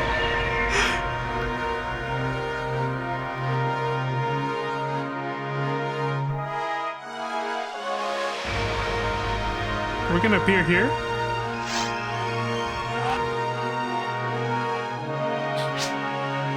Ellie says, this is Pioneer 2. Cal? I mean, he exists as data in cyberspace. Of course he wasn't going to show up here with us, Ellie. Where's Cal? I thought I would see him here. Doesn't work that way. I can't believe it. Ellie. Ellie. Ellie says, Cal? Where are you? It's okay, Ellie. I'm alright. We're hearing this through the computer's intercom, I'm guessing. I have transferred myself into your portable navigation system. Oh, there we go. I can talk to you directly from here. That's why he told her to do that at the last second. That was close. He was transferring himself into that device on her hand. Or wrist, I guess. I was just about to be deleted from the VR system. It's just like what happened before. If you'd forgotten about me, I would not be here now. That's why he asked her to do this. Ellie says, oh, I'm so glad that you're safe. Who was that other cow? What was it? Cal says, that's also me, Ellie. If I am here, then that means they are here as well. But they are all parts that haven't been integrated yet. I don't know how long it would last, but... Ellie says, they? Integrated? Cal, you mean... Cal says, I'm sorry, Ellie, but I don't have much time to go into the details right now. I have a favor to ask you. Will you take me to Galdevel? Can you take me to the central control area? There, we can do what? Ellie says, Cal? Cal says, Ellie, I cannot maintain contact. Please, Take me to that island. Well, this is getting very strange and mysterious. What the hell is happening?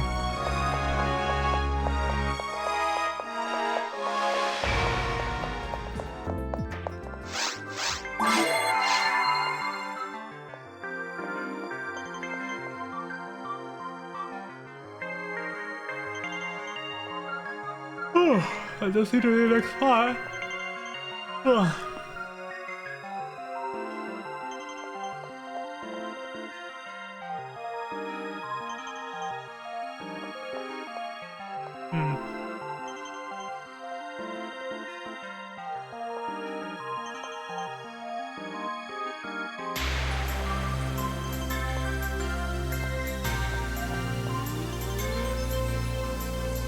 What was the notes on this?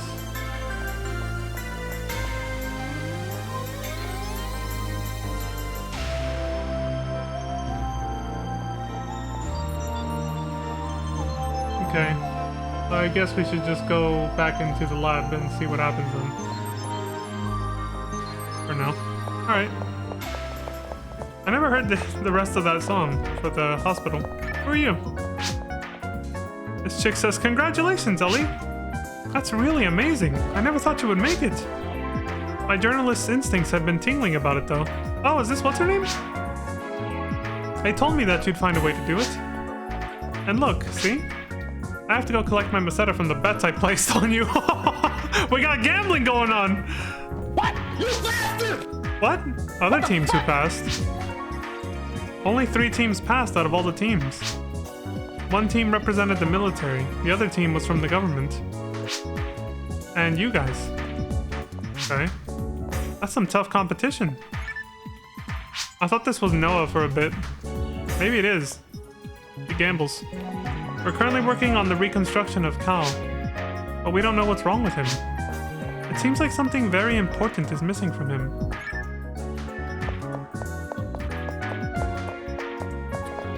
I've seen this NPC before. Did they say anything about the quest? Ellie! Play with me, Ellie! Play with me! The fuck are you? No? Okay, I understand. Will you promise me that we'll play with him next time? Ah, I forgot his name. Is that a reference to Cal? Working at the lab is really hard work, but it's nice. I get to meet a lot of high-ranking men. There was this woman the other day who came to the lab, saying that she loves machines more than anything else. She said that she just wants to be able to work with the machines. I think she's talking about Ellie, who's right here. The lab couldn't find a reason to refuse, so she works here now. He was sure a strange one, though. Yeah, I think that person's there during the main scenario, just like this guy. I never did talk to him before. Says there was something really big going on in the lab a while back. I was bringing in parts that are normally used for huge facilities. Then I had to deliver machines that looked like they were half destroyed. I wonder if they were parts from Pioneer 1. Some of these NPCs just talk about the main scenario, so... It says a lot of people want to know Chief Natasha's background. Oh, that's it. Not Natalia, it's Natasha. It would be best not to pry too much, though. Some things are best left untouched.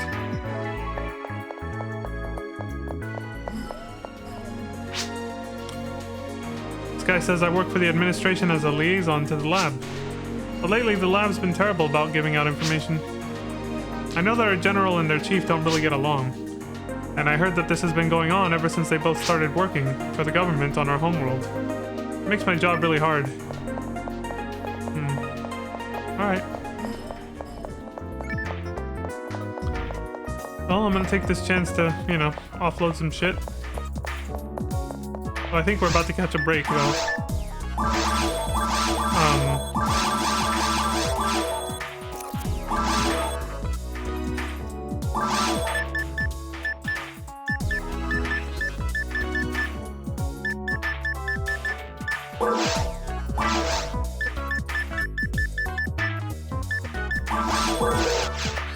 Like, we're about to reach the save point where it lets us, you know, well, save our progress. That'll be a good time to take an actual break.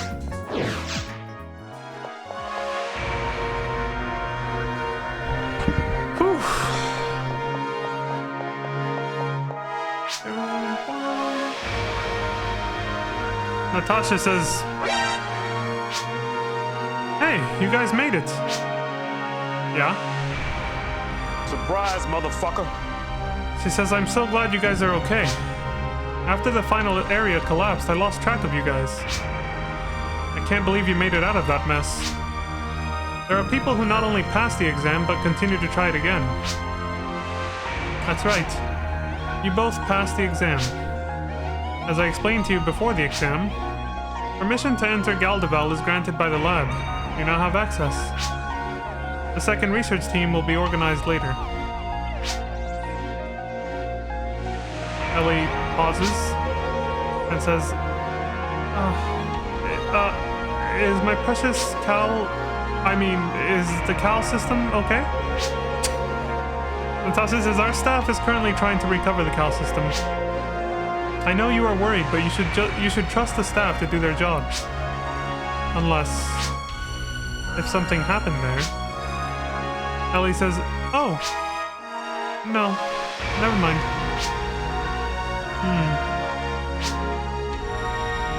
That is the end of the exam. Keep up the good work. Good luck.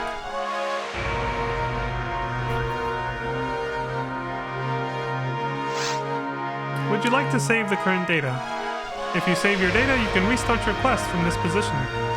Data will be lost once the quest is complete. There's a typo there. Of course I want to save. Data has been saved. You can now choose Quit Game from the main menu. If you do not close out of the game properly, data will be lost. Oh shit. Continue with the quest. You're saying if I get like a disconnect, I'll lose the save file? What kind of protection is that? Like I have to manually quit out the game. Also, that means you can't fuck off and do anything else then. As soon as you load back in, I bet it probably forces you to continue the quest. I don't know. That is interesting. Like, how does that work? I guess I should quit out just to find out. That way the next run I know for sure how it works. Ellie says, use this teleporter to go down to the central control area. Vaughn? Yeah? The reason why I took a job as an operator, and the reason why I entered the adaptation exam, is all because I wanted to see him. I figured, yeah. It didn't matter how. Even if he is an AI. You love him, I know. You don't have to say it. Ellie says, I know it's silly since he's a computer. It's not silly at all. It's fine.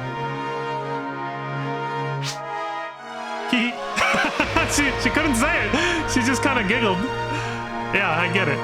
Your little schoolgirl giggle right there gives it away. You're in love with him. You're head over heels in love with him. You want to be with him, so you wanted to see him no matter what. I get it, Ellie. It's fine. The heart wants what the heart wants. You notice all the quests involving her are called something with the heart, right? Like in the first episode, Knowing One's Heart, and then this one is called The Seed of the Heart. So, yeah. It's fine, Ellie. I don't judge. You love whoever you want to love. Whatever you want to love. Fine. Whoever, whatever, it doesn't matter. Ellie says, but you, Vaughn, offered to help without asking any questions. Exactly. I really appreciate that. Oh, so that's reflecting that I gave the right answer when I could have said, you can count on me, or, you know, because then that would be doubting her and asking, this is basically like asking a question about why she wants to do it. So here she's appreciating the fact that I just immediately said, yeah, you can count on me. Ellie says, but it's over now. Your job is finished. I have to carry on by my own from here. On my own is what she meant. Well, that's strange. Well, obviously the correct choice is probably to enter the teleporter, right? I mean, how could it not be?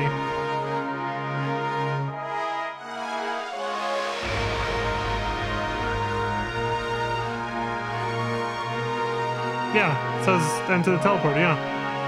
Let her know that she can still count on you, obviously. You got her back through and through. The obvious choice. I'm going with you, Ellie. Ellie says, Vaughn. You're not getting rid of me that easily.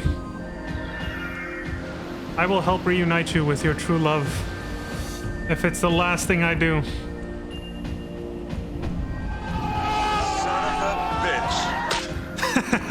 Like, the game is self-aware. Like, what she said and everything, yeah, it's the whole thing is very cheesy. But, I mean, honestly, yeah. I support it, 100%. There was a question in Detroit Become Human. There's an optional survey you can take, and it says, one of them says, would you ever consider dating an AI, basically, or an android? I said yes. I was like, yeah, why not? Like, if AI ever does actually become sentient and we're able to coexist and live peacefully together, I don't see the problem with that. With being able to, like, live as equals with each other, then why wouldn't humans and AI be able to have relationships? You know? I was like, yeah, if that's the kind of world that actually comes to be, because I feel like the future is going to be way more different than any of us can possibly imagine, assuming we don't kill ourselves off as a species. Putting that aside, it's going to be very different, and, you know, who really knows how our relationship with AI will be, the reality of it. But if it ends up having that sort of romanticized, if it plays out in that sort of romanticized fashion like you see in video games like Detroit Become Human, or what we're seeing here, you know, in movies to that effect as well, where like humans and AI can have like relationships and fall in love and all that, I don't see the problem with it, yeah. Like, I think it would actually be pretty hypocritical to be like, when it comes to like LGBTQ things, for example, for someone to say, you know, love is love in that context, but then be like, oh, but you know, love between a human and an AI, that's not okay. Like, well then at that point, are you any different from the people that are anti-LGBTQ, basically? You know what I mean? It would be pretty hypocritical, I think. So, it's either love is love or it's not, you know what I mean? Ellie says, this is the central control area. It looks so different behind the monitor. It sure feels creepy. I feel like I'm being stared at.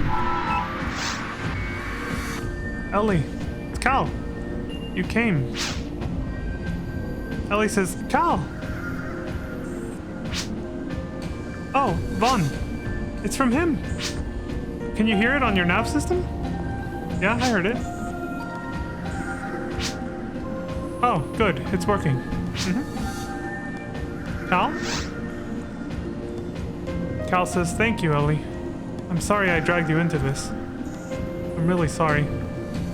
I just, for some reason, I had a flashback of Steve Burnside from Code Veronica, Resident Evil Code Veronica, where he goes, Claire, I'm sorry. Because, you know, Canadian voice actor. So he says, I'm sorry, Claire.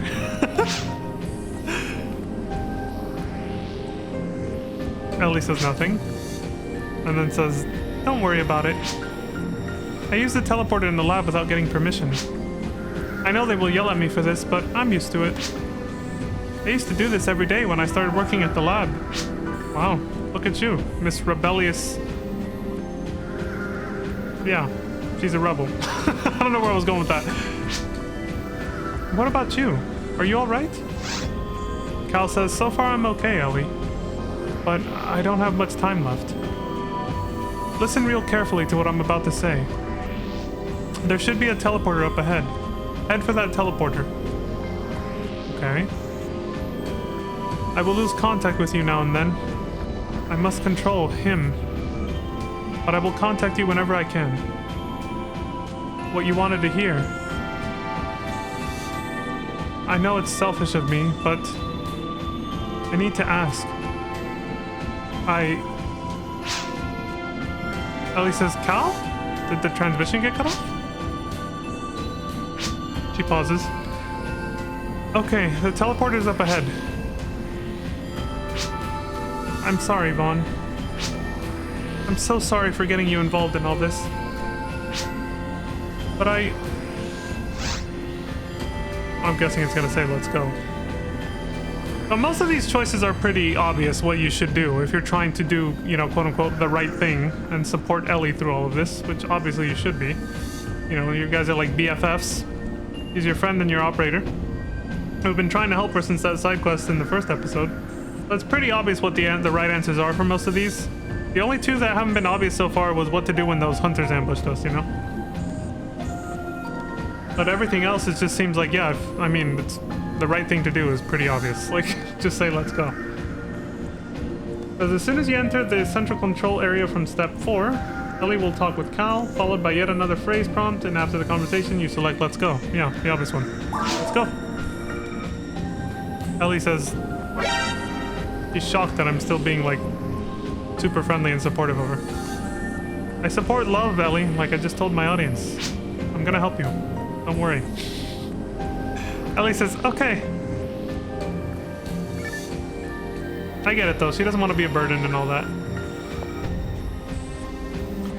She's a kind and gentle soul. All the more reason why she deserves my help. I will help unite her with her love if it's the last thing I do, like I said. I can't help but laugh because it's just, the whole thing is so cheesy. It really is like some kind of Hallmark cheesy romance movie, the whole thing, but hey, that's how it be sometimes, you know? And I think that's okay. We can have stories like this once in a while. They're fun. I just hope it does have a good ending, though. Because, you know, sometimes stories like this, as beautiful as they are, can end up having tragic endings, and then you'll just be left bawling your eyes out going, why? But maybe that's just because I'm a sap. I don't know. We'll see. Either way, we're halfway through the quest. We just made a save point. I want to test the save progress feature. This is, ever since it allowed me to save, this is the first time I've had control of my character. So I'm wondering what happens if I quit out. Are we gonna have to make those two choices again, or is it gonna start us from here, or what the hell's gonna happen? Let's find out.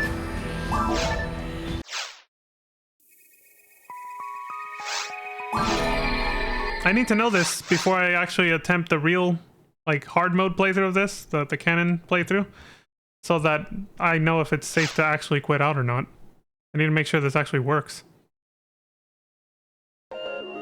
If I skip the dialogue, it's not that hard to get back to this point on normal mode because of how overpowered I am at this point. I won't have that luxury on the next difficulty level. So, you know, trying to be careful, basically. You have to experiment when it's on easy mode, essentially, is what I'm getting at. When it comes to doing tedious things like this in any video game, really. I'll be taking a break in a minute, though. I just need to see how this works. Create a party. Episode 2. One person, that's normal. Okay, so what happens? I talk to you? Side story? See the heart?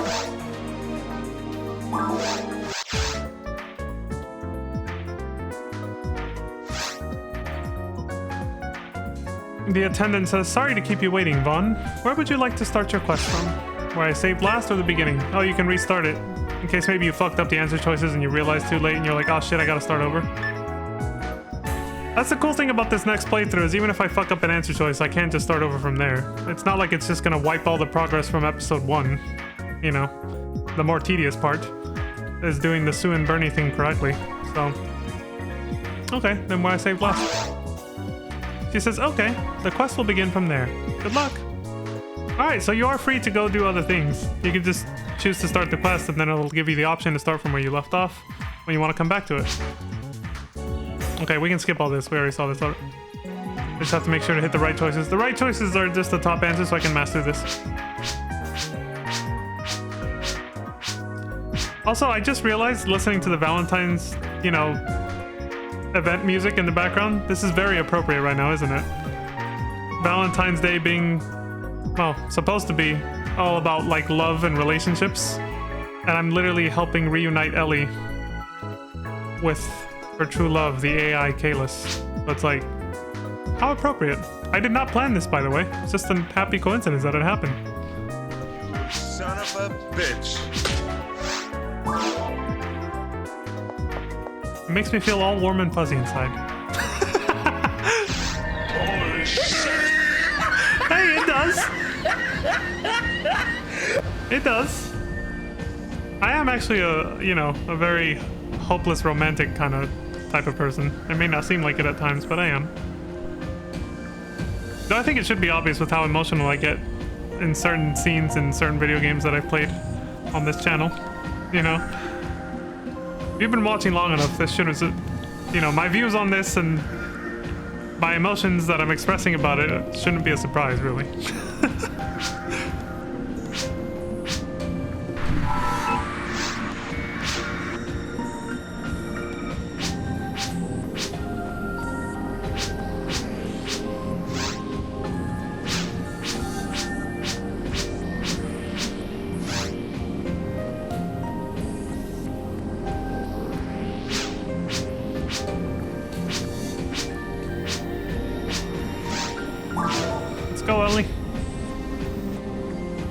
We're gonna kick some ass.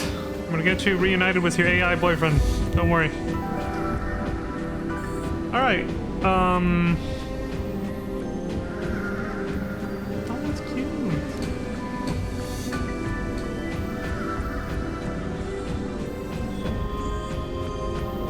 That's super cute. Actually, though.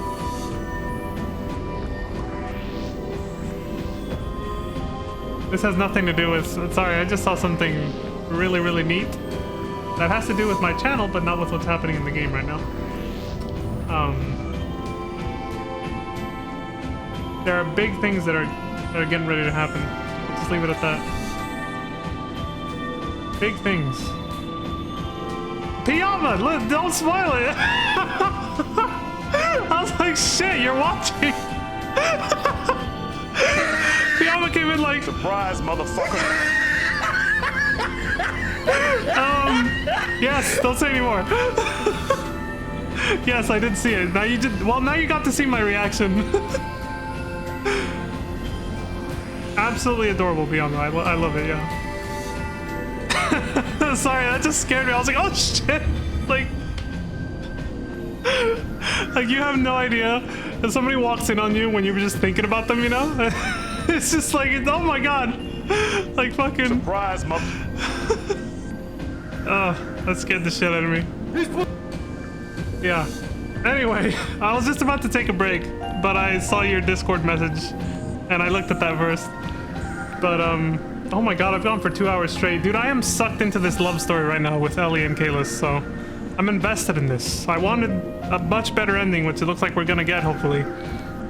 Even if it's tragic at this point, we're getting a lot more closure on that quest from the first episode, knowing one's heart or whatever. And the last time I played this game was 20 plus years ago, and I didn't get to play this quest right here. So it's like, finally, I'm tying up a loose thread from way back then when I first played this game. Because I'm pretty sure I was just as intrigued and was kind of like sad about how that quest ended. Because, you know, she backs up Kalis's data, but it still kind of plays that sad music. Like, you don't really know what happened after that. Like, did the backup work? Was she able to, like, actually bring him back to life? And then in episode 2, it seems like, yeah, everything's cool, but does she actually get to be with him? Like, she uses the Kalis system to help be your operator, but then after you defeat Olga Flo and the game ends, that's it. You still don't get any proper closure on that, you know? It's just kind of like you just have to fill in the blanks with your imagination. So I'm kind of glad they did this to give us a little bit more closure on this. Nostalgia hit hard, yeah. I'm literally being a Cupid right now, Piyama, and helping unite Ellie here, the Newman, with her AI boyfriend during Valentine's Day. I'm not sure what day Valentine's Day actually is, but you know, they're celebrating it right now in the game, so it's like very, very appropriate. It's very appropriate what I'm doing right now. I am being Cupid's arrow. But yes, I support human and Newman / AI relationships. Interracial relationships. I wonder if that would be considered that. I guess if you consider AI and androids their own race, then yeah. Just another interracial relationship, yeah. Yeah, the Valentine's event is already happening in both FF14 and this game. I think for this game, it's just a simple increased drop rate when you play with other people. since it's all about, you know, relationships and getting people together and all that, they're encouraging people to play together, basically. So the drop rate for everything increases with the more players that are in your party. I'm missing out on that big time since I'm still doing the offline solo, you know, story mode of the game, but I don't mind it. It's fine. I'm more after EXP rather than rare drops because I'm trying to get to 200, so it's fine. Anyway, I'll be right back. I gotta take a break. It's been 2 hours. But then we'll continue with the second half of this when I get back. So, and thank you for sending me what you sent me, Bianca. You got to see my reaction to it now. It's adorable. All right, be right back.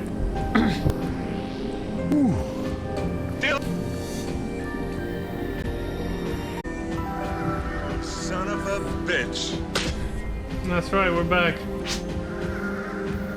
Ellie says, do you think you can pay a little more attention? I was taking a break, Ellie. Jesus. I'm trying to help you with, you know, hooking you up with your AI boyfriend and achieving true love and all that. And you're over here bitching at me that I'm AFK for like a second. What the hell, man? Don't be ungrateful, Ellie. Well, I gotta make sure everything's working because one time I came back and the stream was just like, this happened not long ago, but one time I came back and everything was just shut down. I was just like, oh fuck. Okay, everything looks to be okay. So far.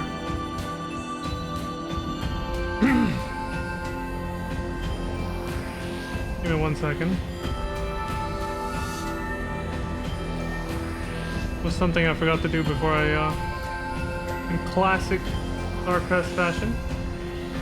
Some last minute nonsense that I forgot to do before, saying that I was back, and I don't remember until like 2 seconds after I come back. Should only be a few clicks though. There we go. Alright, cool. This should be set to... It's a minor setting I had to adjust that I should have done before. Okay. Number 8. There we go.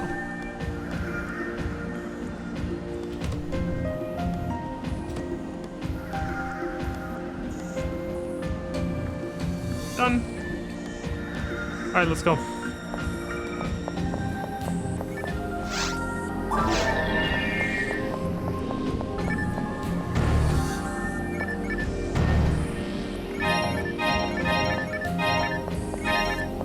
Yeah, so you can't actually use, let me click back into the game real quick.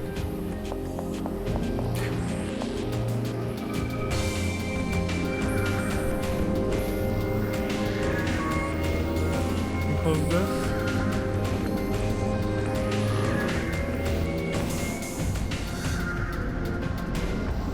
That explains a lot, yep.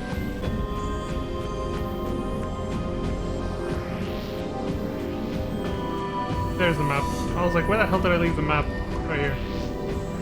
Okay. This area will have traps. Be careful when advancing. This is where you'll get... Okay.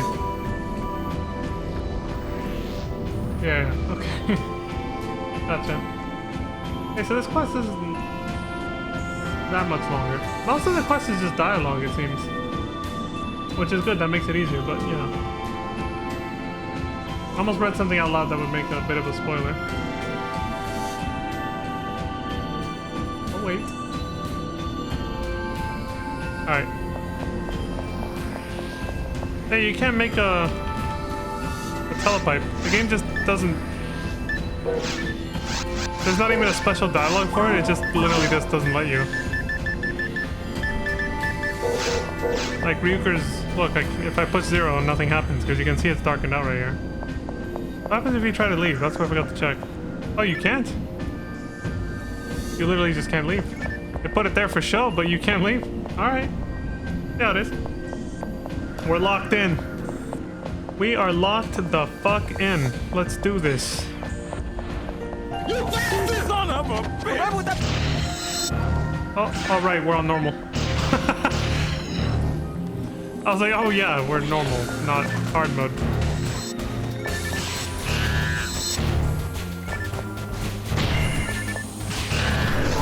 You assholes! Cal says, as you know, I'm not human, but an AI. Yeah? My official designation is Kalis.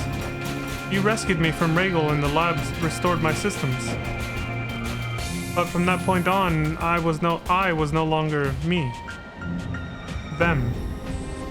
I was part of an AI Kalis entity. You didn't quite recover the same way, right? It seems like Pioneer 2 integrated him into a larger system is what he's getting at, which I think that's, yeah. That's definitely the vibe I was getting.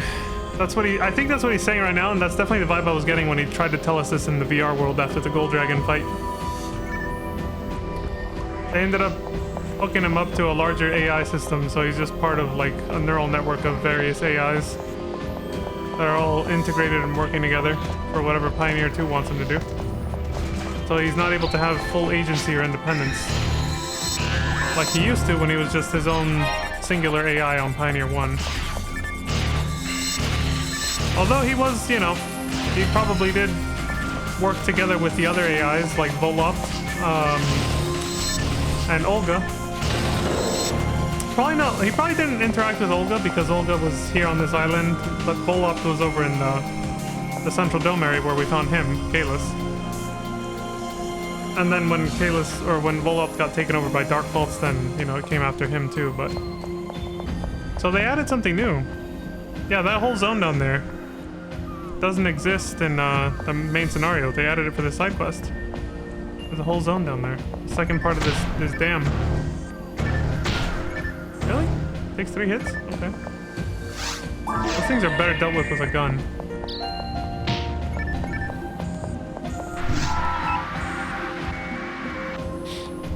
Kayla says, but I was able to come to my senses once again. Thanks to you, Ellie. But I still don't know how. I received your signal through the system every day. I longed to talk with you. But the system wouldn't allow me to do so. That's when I came up with an idea. An idea inspired by you. To be in the same form as you. That's what I wanted to be. Ellie says, same form? But why not just... Well, I mean, it's not that easy for him because he would have to subvert the authority of his masters, Pioneer 2. But, like, why not get an android body and transfer himself to that? Seems like the easiest way. Maybe that's his idea and we're gonna, you know, explore that in this. When there's traps everywhere, I think this is the best strategy.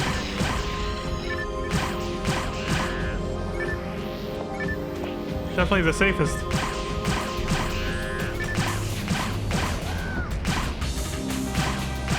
You pull out a fucking gun and you get to fucking shooting, as I like to say.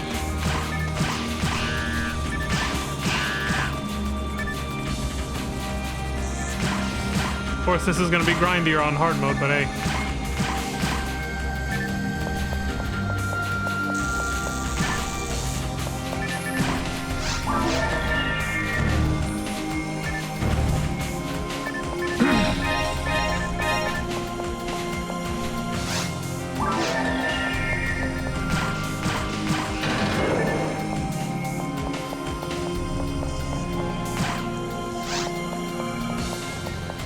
Shit, I was trying to get rid of it, but...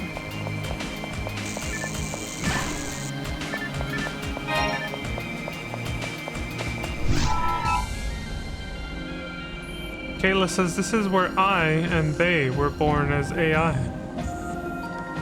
It all began from the control tower where we were born. If I go there, I can change my form. Wait, really? I can be reborn and become the same life form that you are. Fathers! We can finally be together, Ellie. Oh my god, I want this to have a good ending. I am invested in this. I am invested. Ellie says, can that be true? Cal? I hope so. I'm invested. Here. But so actually, I'm gonna do something.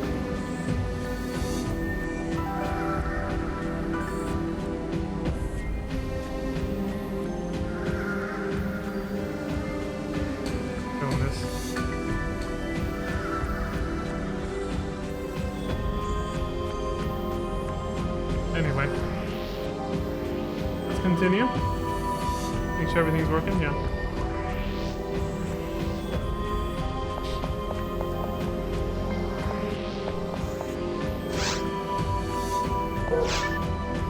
There's probably a fuck ton of traps. Unfortunately, the maps don't show that.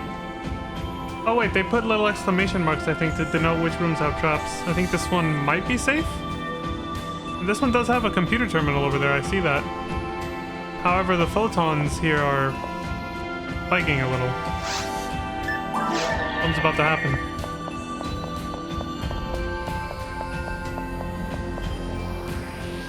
He's pulling his...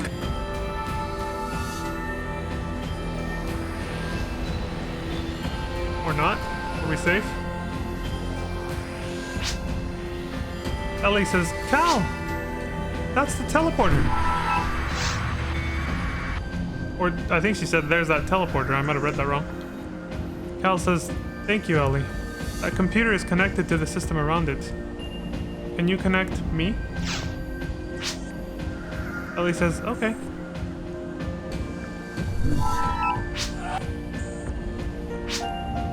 Okay, you are connected.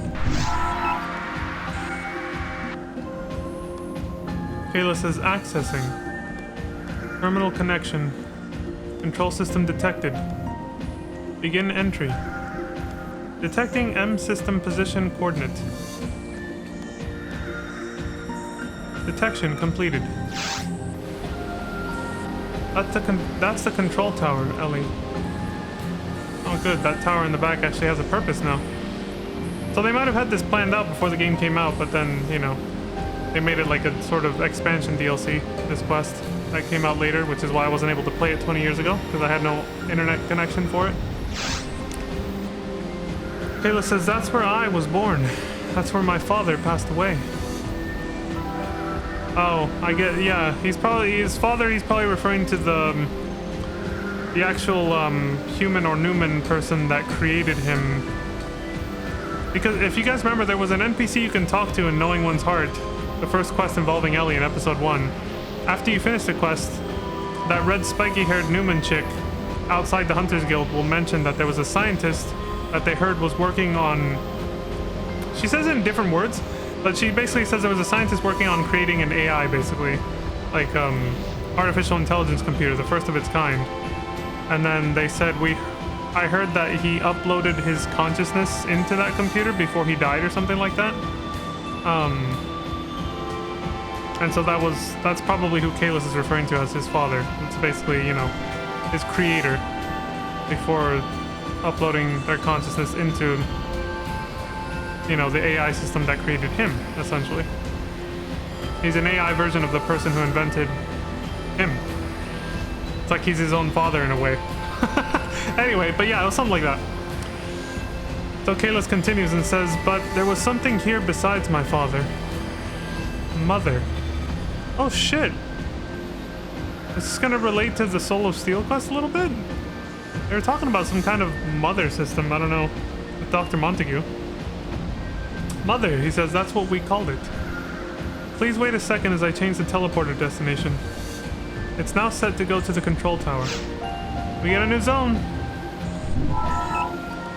This is like a patch content expansion DLC or something. He says, go to that. Set that control tower. Go. That. He cut out. Don't be fooled. Ellie says, Cal. Ah. Oh shit. Oh, we're getting locked out. Don't be fooled.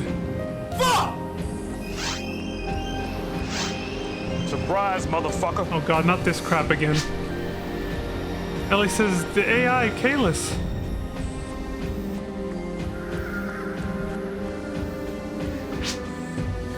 Don't be fooled. I sense great danger in his words and action. You know what it means for us to go back to the control tower. You know that it is not supposed to be used for that purpose. Giving up evolution and live as a material form. I understand that can be part of our evolution. But even if you used Mother for your purpose, It's easy to figure out the outcome through a simple simulation. The chance of success is next to 0. We cannot grant you permission to have you change our evolution. It would mean abandonment of our nature and denial of our existence. It could only mean one thing: death. Kayla says nothing. Ellie says, but how do you know if it's never been done? Cal may be an AI as you are, but he is kind and has emotions. He's human. And if he wants to, that's not right. You son of a... You know so little, Ellie person. Cal is not the Cal you think he is. Ellie says, what?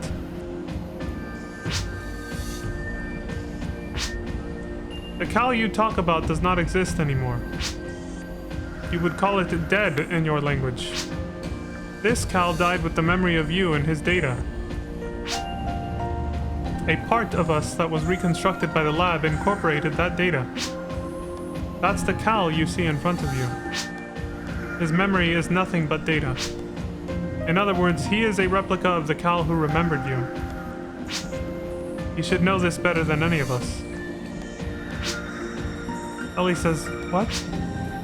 This is a lie. Lie is an action that we cannot do, Ellie person. That action has no meaning to us. Cal says nothing. And then he says, I'm sorry, Ellie. Ellie says, Cal? Cal says, what he said is true, Ellie. I am not Cal. Ellie says, but that doesn't matter. Cal says, I know it all, Ellie. I know what you are going to say. I know your personality. I know that you are a very kind person. But that is all nothing but data I am carrying. This is true. I have been lying to you this entire time. Ellie says, but... And then the other guy says, Ellie person, we must return to the main system immediately. The structure of your Navi system is far too fragile to contain us. We will lose our home if the system itself is destroyed by this load. That means this Cal of yours will also be gone. Ellie says, Cal! Cal says, Ellie, I am very happy to have had your memory in me. Even if it's only data. That's all of our memories, to be honest. Just electricity flowing through our brains. It says you taught me so much. About your planet. About the creatures. About your people. No one simply becomes a hero for no reason. Even if it's against the odds, you must give it a shot. It's worth it to try and save it, basically. That's what you told me, remember? And for some reason, I truly believe in those words. And that's why he led us here. He wanted to at least try to actually become the Cal that she remembers and become human even. So he could be with her. He says it's really silly to think that I'm only an AI. I like how timely this whole, even though this is from 2004, 2003 or whatever, I like how timely this still is. I was looking for another word other than timely, but you know what I mean. Topical, there we go. He says, I'm going, Ellie. But don't worry, I will be back. And when I do, we'll spend the other dude says, stop! What awaits you? There is an eternal death. You are going to drag us along with you.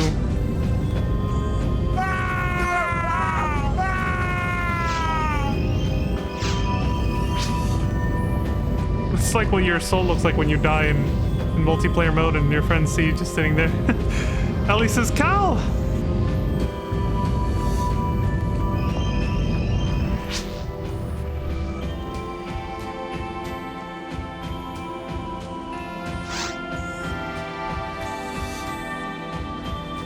Why would you... Hold on a second, really? Is that really the answer you have to do?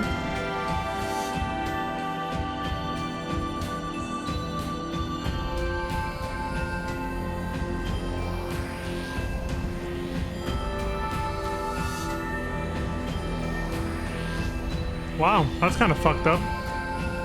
This one's not intuitive at all. I would want to cheer her up, but apparently what you're supposed to do is scold her. It's kind of fucked up, but okay. You bastard son of a bitch! Apparently, that's what Vaughn did. Ellie says, Vaughn, you're right. I must be strong. So that scolding was more of a... it's translation and localization issues. Rather than it being like the type of scolding where you're like, you're an idiot, we shouldn't ever come out here. See, it's too vague of an answer choice, that's why. It was more of a kind of like, Ellie, get your shit together. Like, we can't give up here, come on, you know? And that's why she's like, right, I have to be strong. So it's not scolding her in the way you would think. This is a problem with, you know, translation and localization issues. This isn't that much of an issue nowadays, but back in, you know, back in the day, shit like that could happen where you really misinterpret what the game is saying or what it's trying to tell you, I guess. I mean, we've seen a lot of that. Like when I tried to give that guy the IDs, what the hell? When I said hand over the IDs, we still ended up fighting and he acted like I resisted. You know what I mean? So there's like, it's just, you know, weird translation localization issues that used to happen a lot more frequently back in the day. Luckily that doesn't happen as much anymore, but yeah.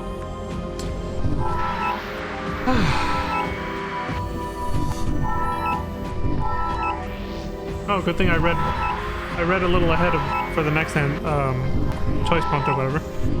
Ellie says it's no good. The emergency lock is on. There's no time to find the password for this. Let's try this. Try accessing the lock from another route. He's not saying anything. And then... there it is! Fun! Look at this! What's up? An emergency terminal for the ground level facility is located here. Under that pile of rocks. If we use that terminal, we can deactivate the emergency lock. But how do we get there? We don't have time to find a lift.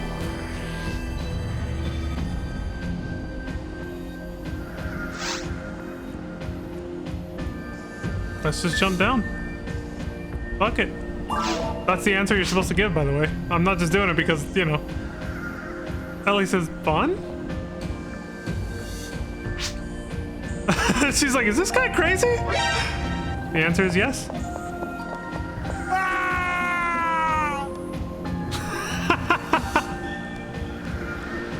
He's pulling his cock out! Ooh. Fun! It's like this idiot actually just jumped the fuck off! Oh, I'm so glad you're okay. I would like to picture, the way I pictured that, even though you obviously don't get to see your character jump off, I pictured him doing like a front flip and just landing all cool, like anime style, you know? She says, you had me so worried! Relax, Ellie, I'm not gonna die on you. I was so worried that I thought my heart was gonna stop. Don't push yourself too hard. I'm fine, aren't I? I faced worse. Come on, I killed the god of destruction. I'm not gonna let a small, tiny little cliff jump like that kill me. Oh, she's crying. Poor Ellie. She's going through so much right now, man. I feel so bad. It literally just said she was crying, and that was it. And she says, okay, up ahead. There should be a terminal up ahead. She had to gather herself.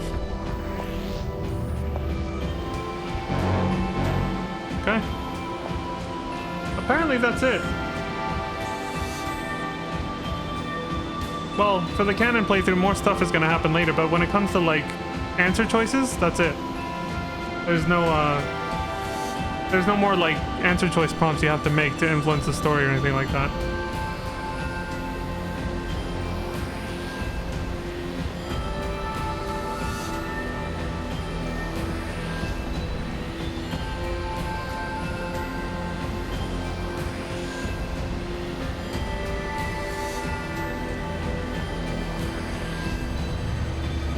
Alright, let's go back to the map then. So this map structure is very similar. There's gonna be traps, and I just have to kind of make my way through and get to that computer over there on the other side.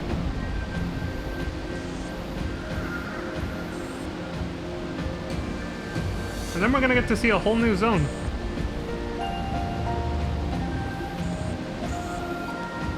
Yeah. A whole new zone. Exclusive to this quest. You don't see it in the main scenario. Ellie says, look out! There's something out there. Oh shit, it's Gibbles! Fuck!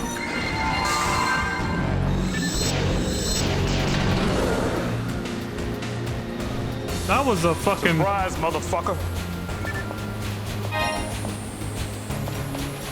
Okay, I'll have to look out for that. I'm definitely bringing several escape dolls for the next attempt on hard mode.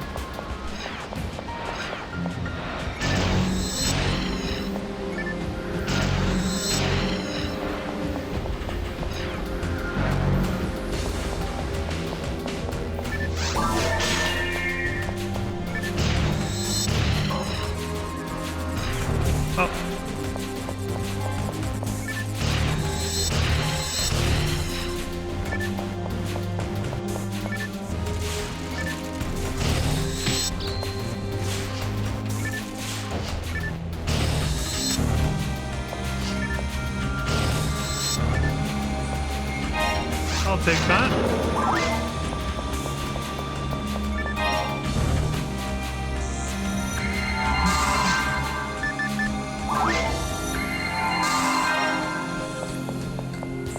I did not mean to hit heal again.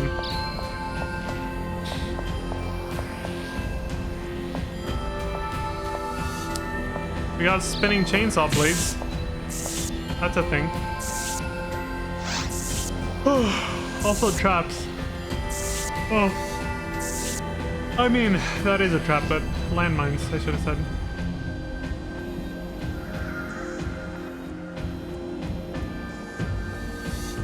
Let me double check something before we continue. Okay, yeah, it looks good. What the hell? I thought I...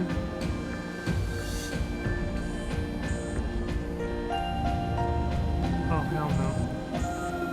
Dude, seriously. Hold on, I gotta check something. What? I gotta check something. Okay, yeah, it's fine. The stream is fine, but...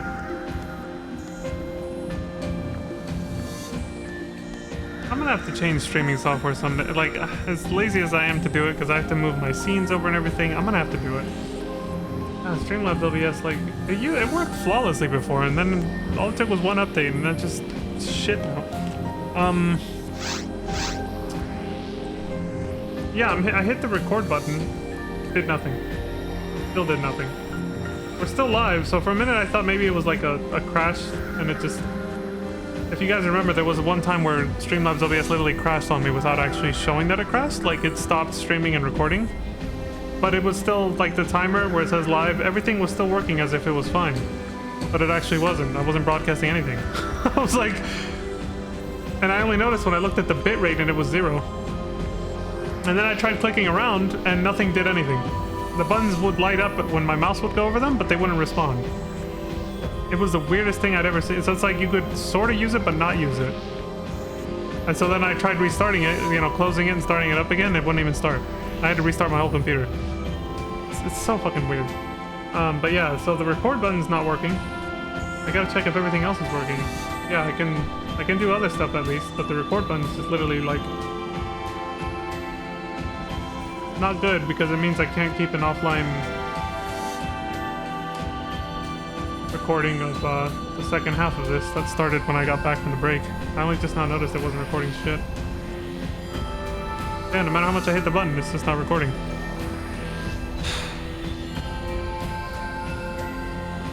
It's funny how this this software, Streamlabs OBS, actually worked a lot better on my old computer, despite the CPU being like 35 to 40% just to run it.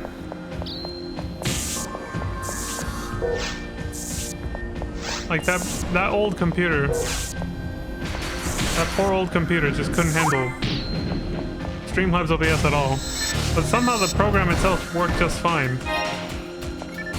It slowed down my computer, but it still worked. Well, this computer runs it like a dream. It doesn't slow down at all. It's only using 0.1 to 0.2% of CPU the whole time, whether I'm streaming or not. My old PC would just immediately turn into a rocket engine, and the CPU would spike when I would start streaming, but not if I wasn't. So yeah, this one runs just fine. It doesn't slow down or anything, but the program just doesn't fucking work consistently. It's just like shit like this happens. Just get these weird tech issues.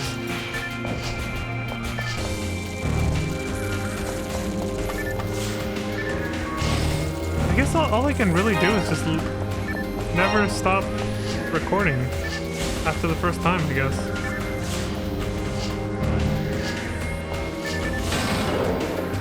Okay, for science, I need to see how much damage these things do. That way I know how bad it is if I get hit by one in hard mode. So it'll probably do like twice as much on hard? Okay. That's a problem, but it's not like life or death. Okay. I didn't even do anything. All I did was walk forward and he immediately... Vaughn just lifted his hand up and did that. The fuck? And that destroyed the rocks on that warp point.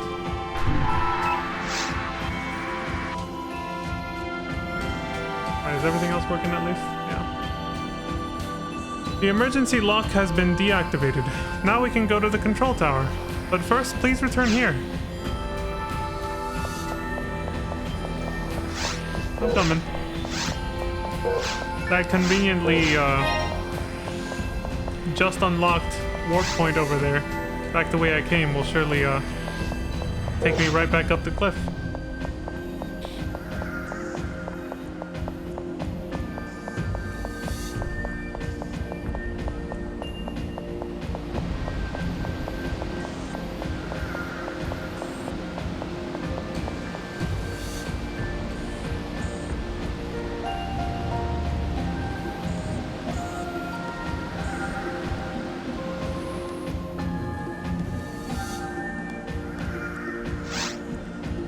Ellie says, Vaughn! You can come up from there. I figured. Uh-oh, what happened to the music? What's going on?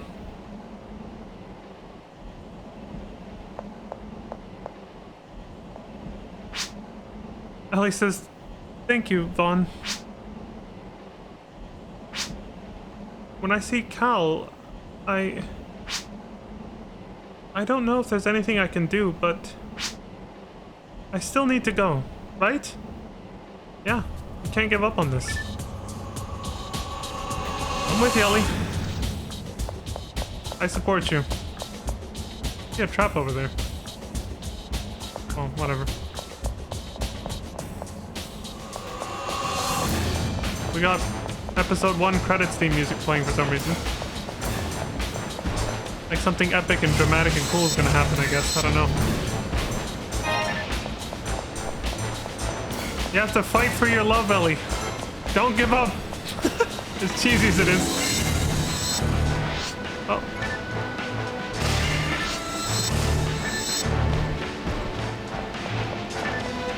It's a love worth fighting for, what you and Cal have. You can't. Okay. Ellie says, I need to see Cal. I'll do my best. There we go.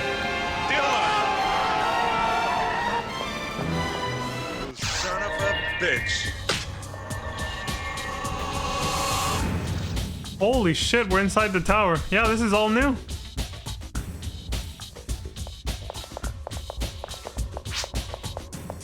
Ellie says the door to the next area is locked by the tower's control systems. This is strange. The security behind the door locks isn't that tight. There's multiple terminals too.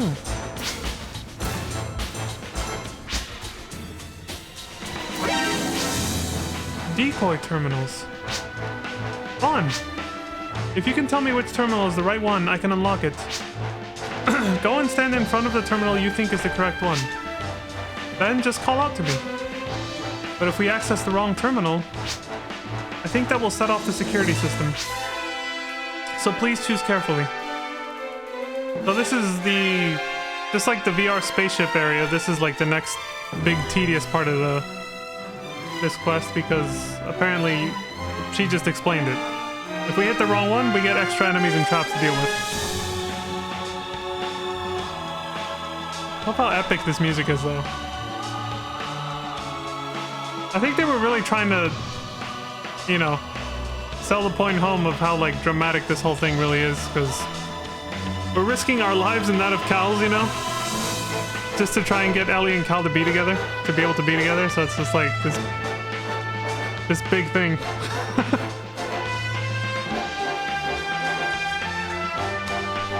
Okay, so activate only the computers marked by the blue computer icons on the map. Leave the white computer icons alone.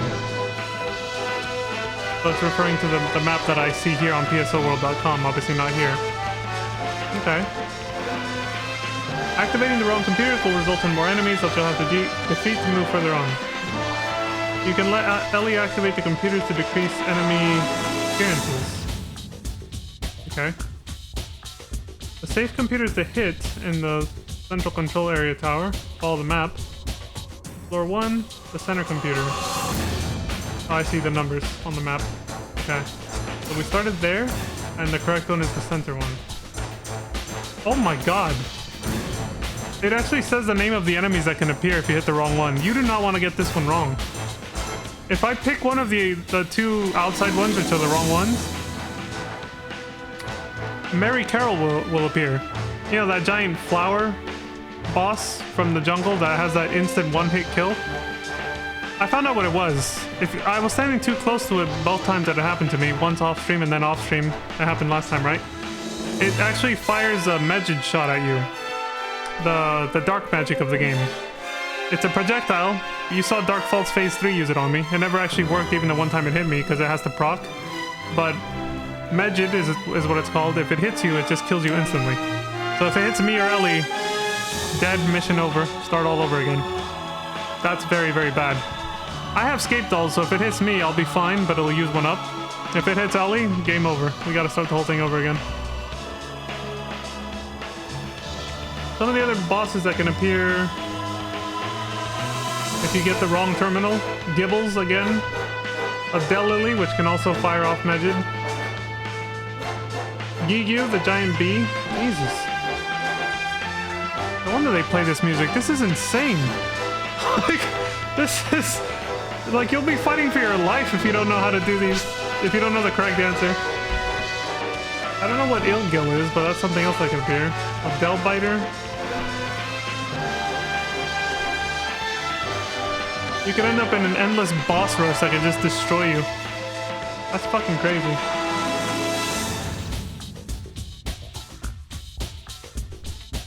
Okay, so floor number 1 is the center computer. How are you supposed to figure this out then? I think it's literally just trial and error. I don't think there's any clues, or else the guide would have explained them. Like, I don't think there are actually any clues to tell you which computers you're supposed to hit.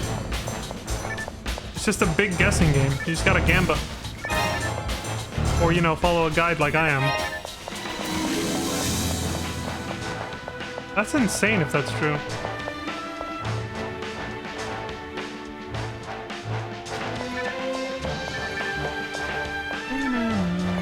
Alright, so apparently it's this one. Ellie says if we access this computer... Okay, let's head upstairs. We got it right.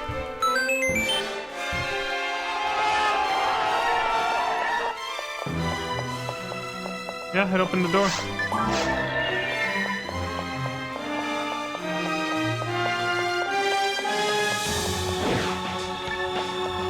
Second floor.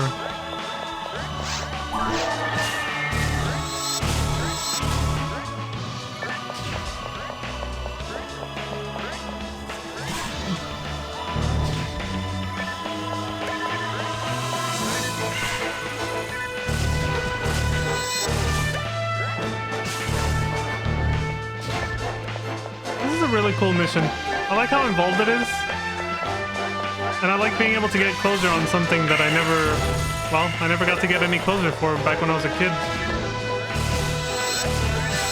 Coming back to revisit a game like this 20 years later, to fill in a plot hole that I was always wondering about.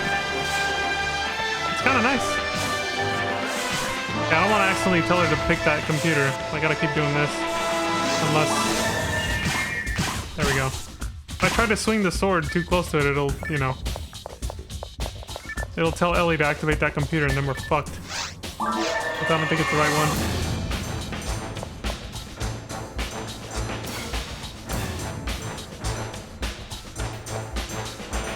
Ah, okay. So the center computer on the last floor said Rico box on it, and that's what we fought. So that's how it works. Depending on which one you hit, you'll still get an enemy you have to fight, but you know, hitting the quote-unquote correct one will make it the easiest enemy possible. So the easiest enemy here, and the one to unlock the door, is gonna spawn Gibbles. So this is, no matter what, this mission's hard. It's gotta be this one. Yeah, this one's lit up blue. But apparently it's gonna spawn Gibbles in the next room. Ellie says, we need to watch out for decoys. Gate open. Done. We got it. Alright, Gibbles, bring it on. Where's he at?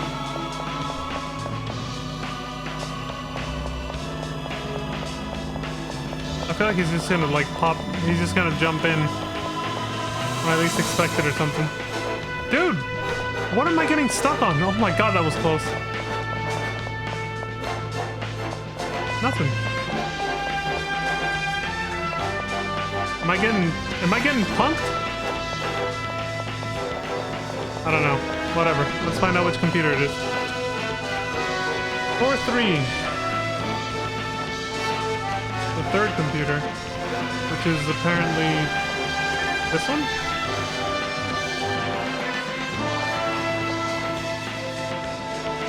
I better count them just to be sure.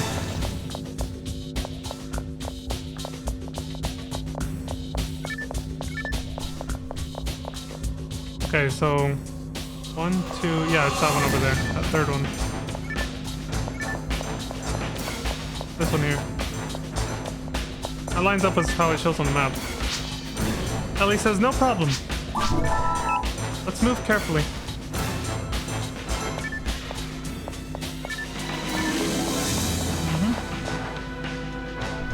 What's also really cool about this is just being able to work side by side with Ellie like this. Makes you feel more connected to her. Rather than her just being like your operator that you hear through your earpiece. Getting to work with her like partners like this is actually kind of cool. 4th floor. The very first computer, apparently. There it is. The clever bastards, they hit it right here. Son of a bitch. Ellie says, in a place like this. We almost missed it. I like how she comments on how well it was hidden. Recros! Hey! Uh-oh, I'm gonna have to deactivate what I did. Thank you very much for the raid. Hold on, I'll take out the follower only thing. There you go. There, now you can all talk.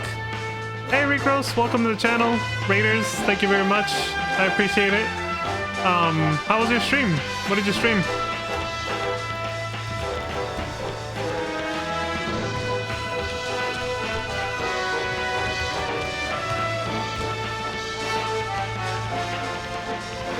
Decided to give you a big shout out.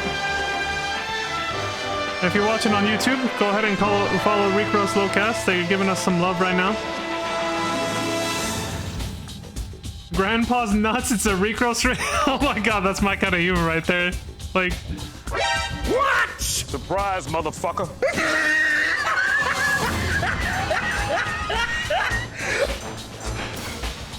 no problem, thanks for the shout out. I was playing some Phantasy Star Generation 1.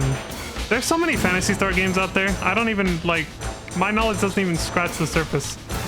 Outside of, like, this game, I know Phantasy Star Universe, and that was it. In terms of like hands-on experience, I've never played like Phantasy Star 2, or any of the OG JRPGs from the NES era, like Phantasy Star 1 through 4. So what's Generation 1? Is that like some spin-off that came out later, like for the PSP or something, or what's his emote? Grandpa's nuts. That's a hell of an emote. Let me check and make sure that the chat's working through this. Yeah, it should be active. Yeah, it is.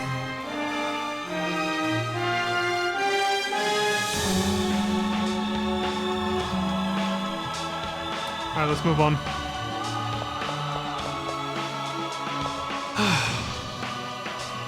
Is that a spiral of water or something? Oh shit.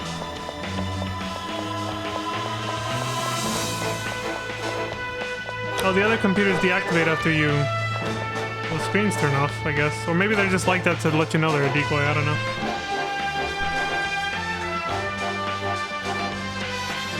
Okay, yeah, nothing else to do here.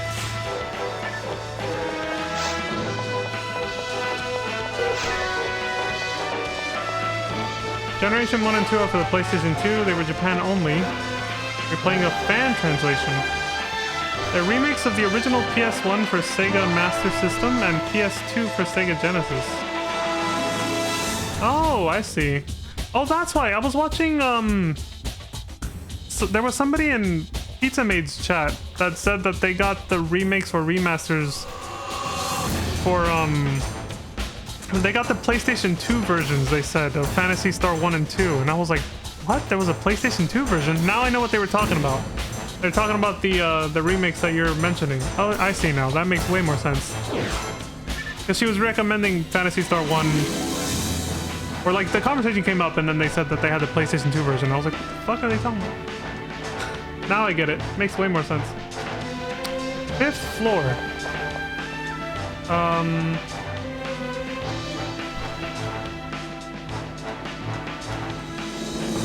Oh wow. 4th computer. There's 3, including one right here on my right. Jesus, I don't want to hit the wrong one. That enemy list looks horrifying if I do. Literally a bunch of boss monsters of the worst kind. Mary Carroll, a bunch of Mary Carrolls and Gibbles and Delilies and Gigus. Like, you'll just be assaulted by things that will just absolutely destroy you. Sega released a large series of games for the PlayStation 2 in Japan. It was called Sega Ages. Remakes of older games. Damn! I was about to say, how come I never heard of these? But then, I mean, you already answered that by saying it was Japan only, so that makes sense.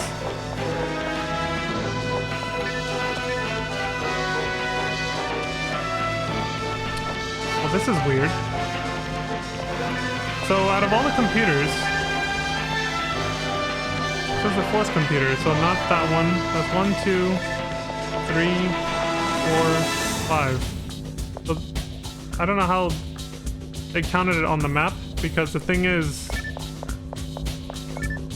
Oh, they sort of misplaced this one. This one is down on the map, it's down the ramp right over there on that other corner, but it's actually supposed to be here. But it's gotta be this one, yeah. Yeah, because there's no computer down on the other side of this. So it's gotta be this one. So it's not that one, it's not the one across, and it's not those two over there in that corner either. So it's definitely this one. And if we're wrong, we're dead. Go for it, Ellie. Ellie says, this is it! Bon, the gate's open! We did it! First try!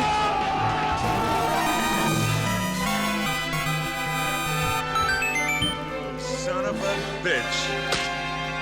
All right. Hey, Pizza Maid's here. Pizza Maid. When in doubt, Pizza Maid is on the watch. To the rescue, it's Pizza Maid. Yeah, I memorized it. To the best of my ability. It became my favorite alert of yours really quick, so... Those remind me of the revolving doors of department stores, and I was immediately triggered. Have fun and good luck. I gotta get ready for bed. Oh, good night, Mikros. I just saw your message. Thank you very much for the raid again. I appreciate it very much. Gotta catch the tail end of your stream. Arya approves of Miayu.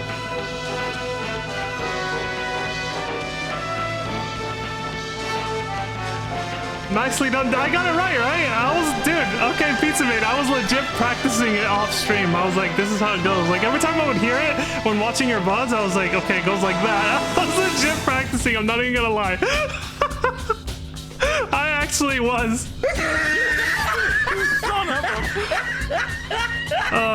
Yeah, thanks again for the raid, Rikos. I hope you have a wonderful night and sleep well.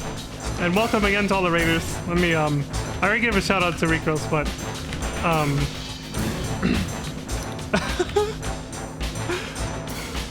give one a pizza too.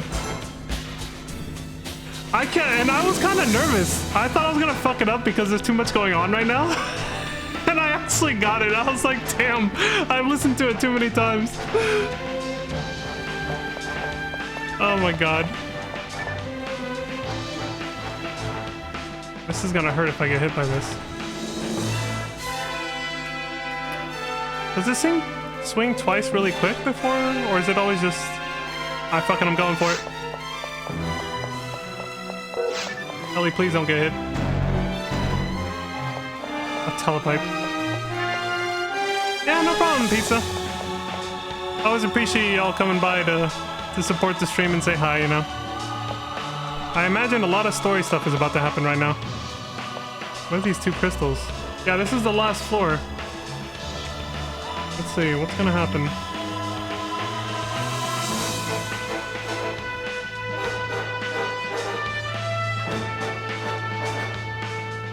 Okay. When all the correct computers are touched, there's just minimal battles. Which, yeah, it was just those Rico boxes. If all the computers are hit, regardless of whether they were incorrect or not, Epsilon appears? I don't know what the hell Epsilon is, but okay. Evidently we dodged the bullet with that. Alright, let's go. See what happens. We made it, Ellie. We survived. I really wonder if there was no way to tell which computer was the right one. Like, do you just have to literally just guess or have a guide? Ellie says, Cal! Cal says, you came, Ellie. Dylan! No, Cal, Arnold. Not Dylan. Ellie says, of course. It's for our future, right? It was kind of tough, though. Vaughn did all the work, of course. Oh, thank you, Ellie. She gave credit where it's due. He. She's so sweet. She's such a sweetheart. I want this to have a happy ending, man. Oh, that's right. Pizza wants Ellie for herself, so she's like, that motherfucker. You son of a... She wants to punch out Kalis right now. Cal wants to get a real body so he can be with Ellie. That's what we're trying to do here. Ellie says, Cal, what's this? Cal says, this? This is Mother. Our mother. The vortex of life. This has to be related to Ult and Eleanor in the Soul of Steel quest. It has the same name. Cal says, created by our father to give birth to the next form of life. Get a PNG to her then? Oh my god. Pizza's getting ready to throw hands with Cal. She's ready to fight for Ellie. She's taking her earrings off and shit.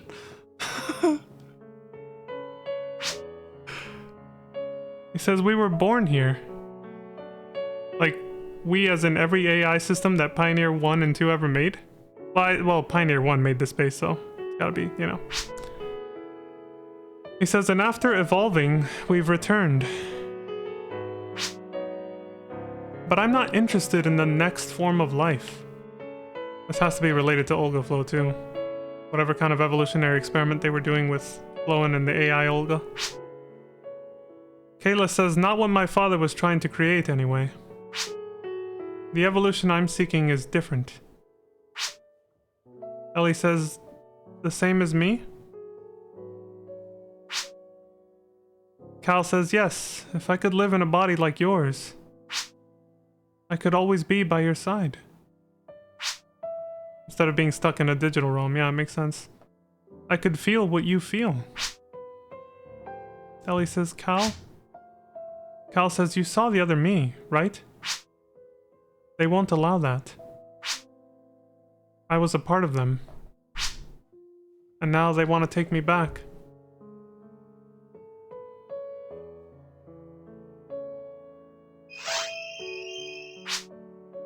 There he is, speak of the devil. The other Cal says, that's right, your will is very dangerous to us. We cannot allow your destructive will to interfere with us. It cannot interfere with our evolution. It's too soon and we are still weak as a collective.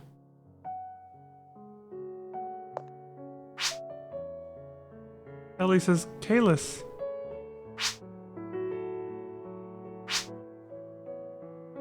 Kalis says nothing at first and then, but if your resolve cannot change, we will separate you from us. And you can choose your own path. Oh wow, they're actually conceding? Evolution without potential. Look at the screen in the back. It looks like an android body. Up there. Incomprehensible though it may be. Evolution without potential, huh? Cal says, true. There is no guarantee. I may lose my identity. I may forget about you, Ellie. Oh god, that's gonna render all of this meaningless. I may be lost forever. So it's basically a complete crapshoot if this is gonna work. To be honest, I was having trouble deciding what I wanted. I could stay here and communicate with you like this. And we could be together. But I think I should go.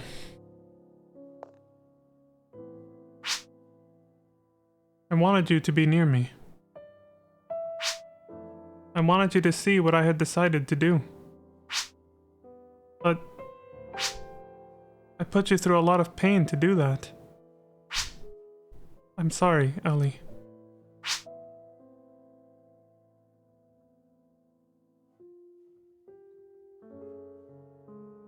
It's just stuck, they're not saying anything. I'm going to go now. I feel like... Both of them at the same time, Cal and Ellie said, Cal says, I won't forget you. Until... Ellie says, we meet again. They finish each other's sentence. Until we meet again.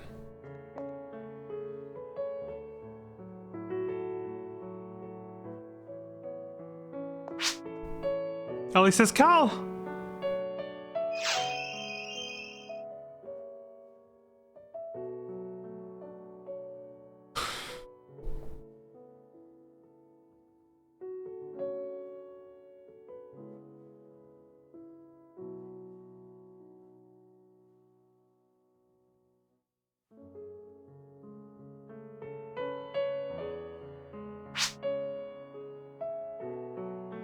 Kalis pauses.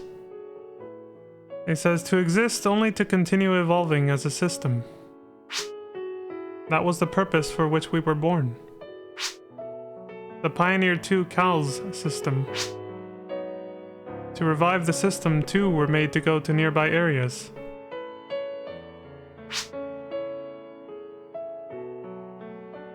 Nothing.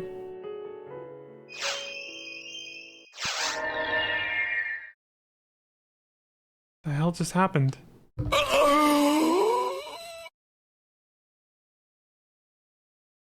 Just passed the fuck out and woke up on a beach.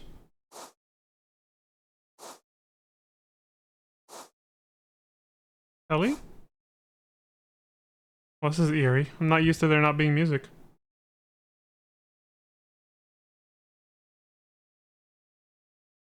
At least I have a map though.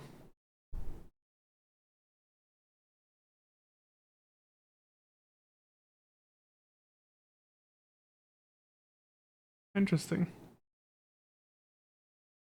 Okay. Here, let's look around.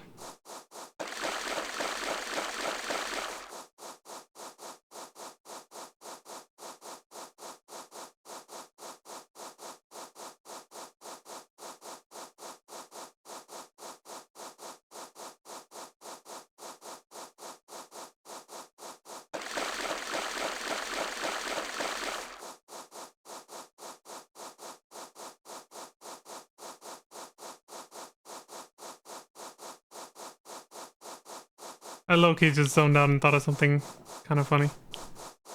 I had an intrusive thought.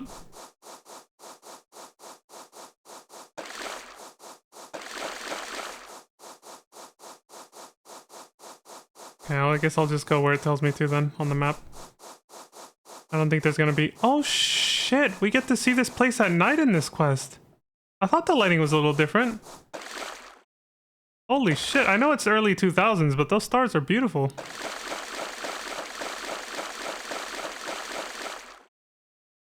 Thought waking up on the beach was a good party the night before? That is not what I was thinking, but that is much better than what I was still just giggling over, you know, singing your little theme song earlier. So this is like...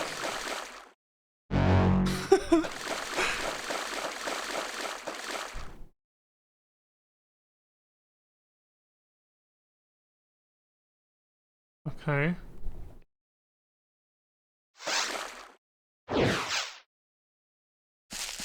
A Knights portal? This is a reference to Sega Knights? Oh shit. Oh, is this area supposed to resemble a structure from one of the stages in that game? I don't know if anybody here ever played that old game, but I only got to play it briefly in at a little kiosk they had set up at a JCPenney in the mall when I was like back in the 90s when I was a kid. It seemed like a fun little game. I should try to find it for like an emulator and see what it was actually like to really play it, you know? This is an interesting reference to it. Like, if only if you know that game will you recognize it here. That it's like a small Easter egg to it. And you can only go there during this quest too. So, you have to go through all that shit that we've been going through for the past few hours.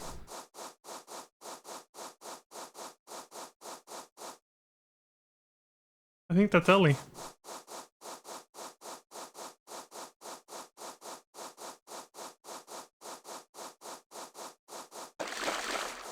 Yeah, let's go talk to her. I wonder how different this ending is going to be when we do the canon version next time. I really hope I did the Sue and Bernie subplot correctly on hard mode so that we actually get the canon ending next time. Ellie says, "Oh, Vaughn!" Yeah, I'm here. Guess you woke up on the beach too, huh? She says, "I got a little carried away there."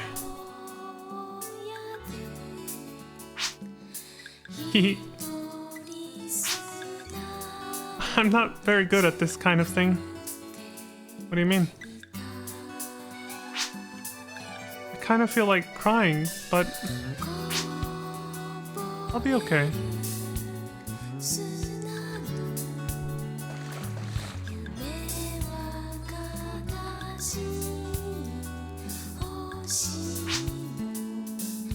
She says, I wonder what's going to happen to us on this planet.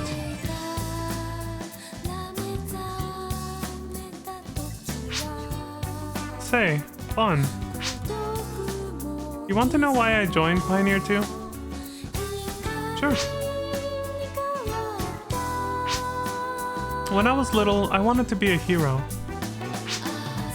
I wanted to be like Red Ring Rico, of course. Someone with the strength to make a difference. He was a role model for a lot of people. But I guess I'm not cut out for that. Don't sell yourself short, Ellie.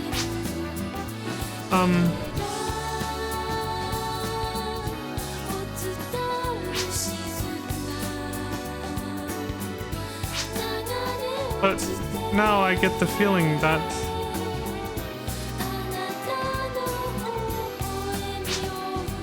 heroes may disappear, but then a new hero is born. Just like potential or hope.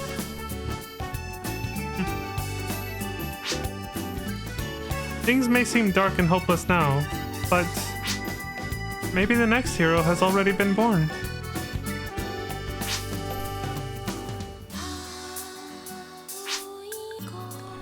Watching you, I just thought of that. Thanks, Ellie. I kind of knew that's what you were getting at.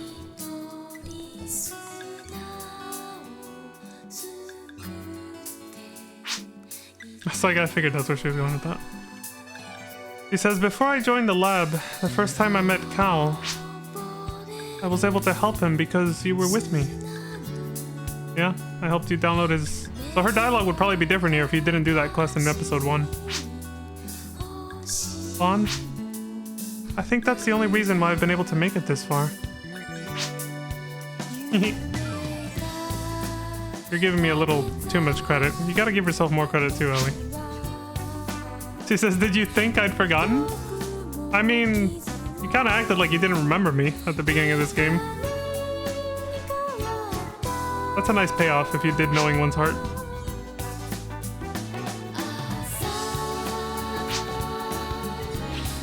Ellie says, after a long pause, Ellie says, thank you for everything.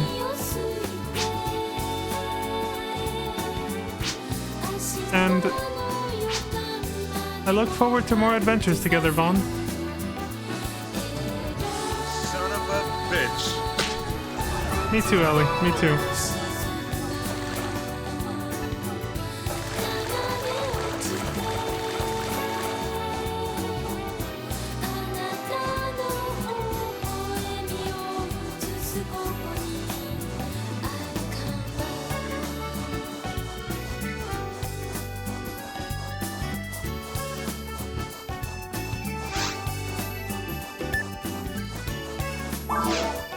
I'm not being a creep, alright?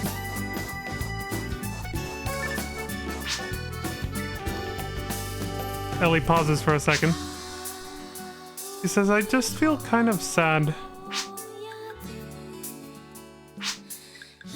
He pauses again and says, just a little while longer.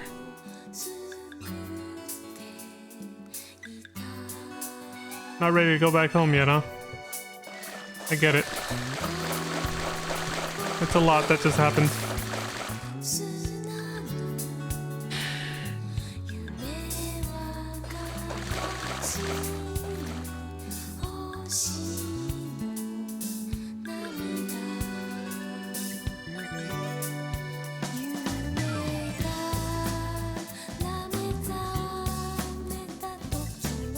I mean, you don't get starry nights in beautiful places like this very often.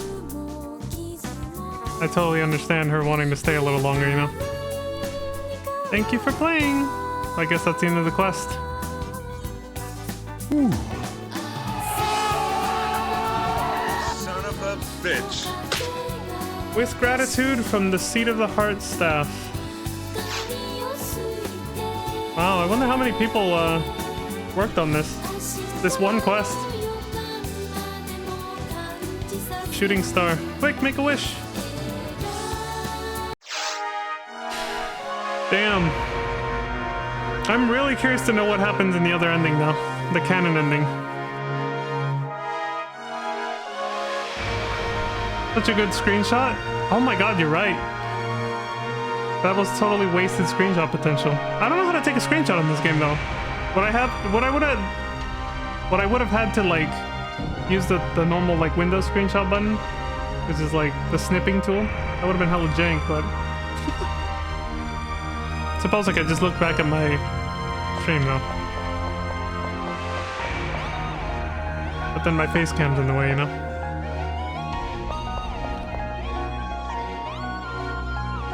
Okay, well the walkthrough ends here for this guide. What does the other one say? Is that it?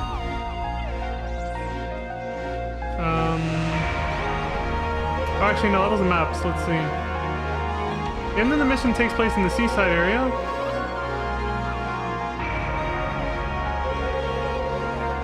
Okay.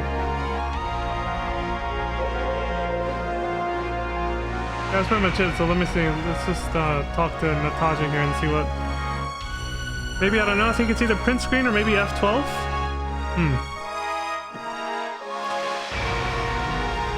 Yeah, if I use print screen, I would have to go paste it somewhere really quick. But yeah, maybe. Or would we? Or maybe it would just appear in this. Here, let me test this. Let me test F12. Okay, that doesn't do it because it activates something in the game. I'll hit print screen.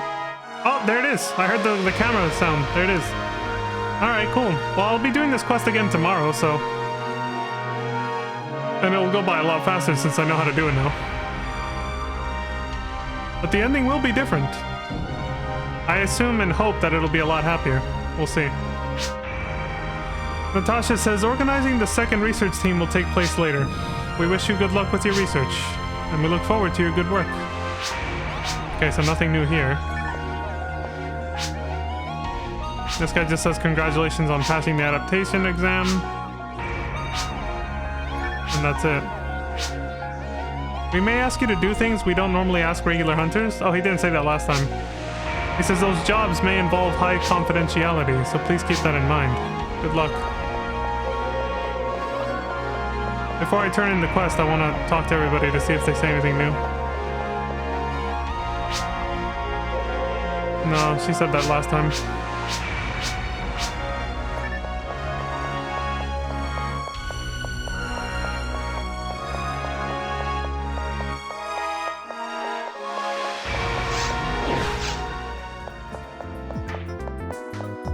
This guy's...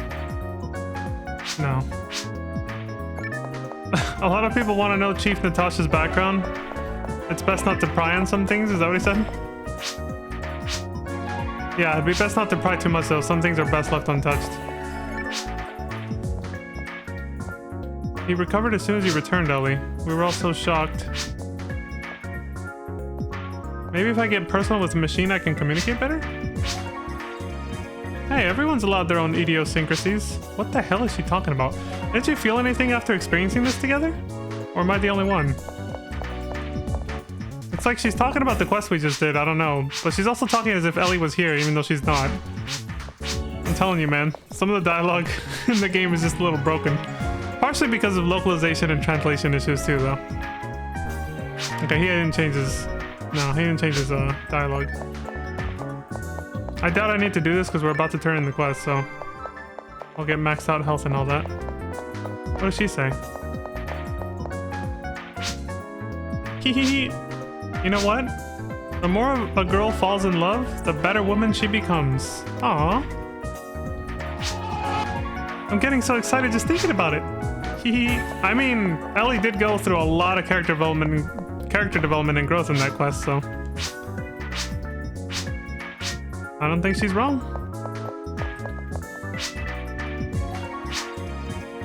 Okay, we talked to her before. She's just MSQ NPC. She doesn't talk about the quest. This is interesting. I wonder if some of the dialogue they're saying pertains to getting the actual true ending. It might. I'll do this after. Let me turn in the quest or, you know. Yeah, telepipe's not there anymore. So what happens if you try to... I think the door's locked. You can't go back down, right? No. Okay. You have to go to bed? Alright. Good night, pizza maid. Have sweet dreams and a good night's sleep, I hope. Thank you very much for stopping by. Always a pleasure. I appreciate the support very much. There it is. 5,000 Meseta. Good night. Have a good one, pizza. And it's over. Please come again. The Hunters Guild helps you to enrich your life. Ooh. And it's over. Alright, yeah. That quest is definitely... That ending was so ambiguous, but again, I also think that's because we didn't get the canon true ending, you know? So, I'm looking forward to doing that quest again tomorrow and seeing how the alternate, you know, how it plays out alternatively, basically. Now that we've done it at least once on normal, I know hard mode, the monsters are obviously going to be stronger, but I'm at least a little bit more confident knowing what's coming. So I can actually kind of be mentally prepared for the battles and everything, so... yeah, it's gonna be some good shit. Well, how do you do this? I think it was... No, not that.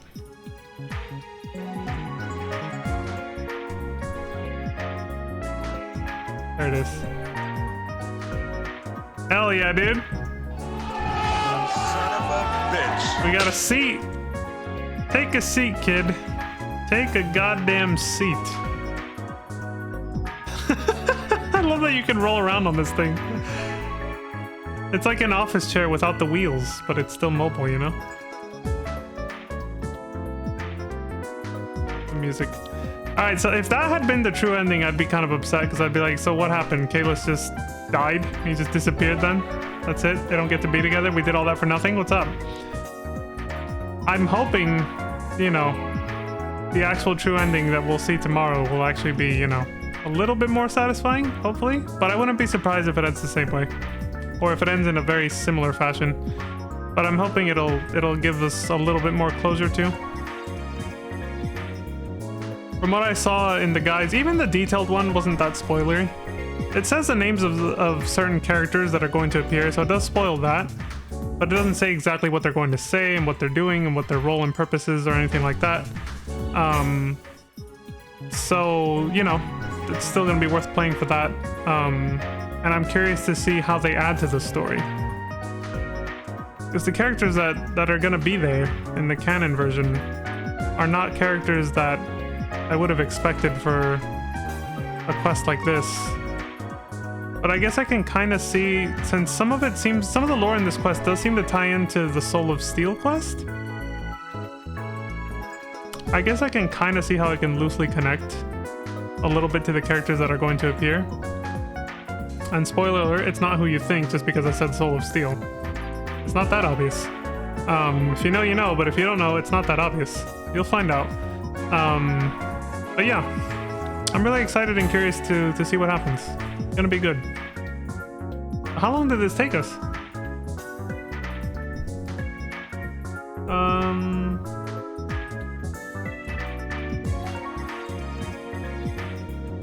Also, is my alert box is working, right? Yeah. Well, a while ago, I guess it was probably because they were two stacked together, but when I got rated, I also got a follow from GrimmerG96. Thank you very much for that. I bet the alerts were too close together, and it's just like, my mind it just only processed one bling or whatever, so. Because it says here they happen at the same time, basically. Less than a minute apart. But yeah, thank you very much for the follow. And as I always like to say when I outro my streams, thank all of you very much for the follows, the support across Twitch and YouTube, all of that. Thank you all very much for watching. I always appreciate it. And I guess, well, let's just find somebody to raid and end the stream out, and then we'll come back to do this, to do the canon version tomorrow. So this stream is a total of 4 hours and 7 minutes as of right now. And I took like a 20-minute break? So just under 4 hours. But that's because I was also really slowly looking through the guide to make sure I did everything right. And I did. For this particular quest, the answer choices, it seems like I did make all the right choices. But obviously, I didn't, you know, set up the Sue and Bernie plotline in episode 1 on normal mode. I killed Karik and took his Soul Eater instead. Instead of telling Sue my name or whatever. But on hard mode, I did tell her my name and I followed all the steps as meticulously as possible. So we should get the canon route tomorrow, the next time. And because I'm familiar with most of how the quest works, you know, barring the new stuff that's gonna happen, it should go way faster. So next stream will definitely be like probably just 2 hours or less. Depends on how well I can handle the enemies on hard mode. Luckily, I'm already set up for it. I got my gear. Can I actually look at that? Yeah. Monomates, Dimates, Trimates. Like, I'm fully stocked and ready to go for anything. I'll buy a soul atomizer before we go, but yeah. Oh. You have to be in a session to use that. I'll do all that off stream. Honestly, I'll do that off stream. That's like boring shit. No one needs to see that. We're just here for the story. So yeah, I will see you guys later, I guess. But real quick, I saw this by accident earlier. There's emotes you can do. I know that. How was it? Did I do this? No. This button? No. It was this button? No. There it is. You have to hold R2. Greeting motion. Greeting 1. Oh, that's so cool. Where's the goodbye motion?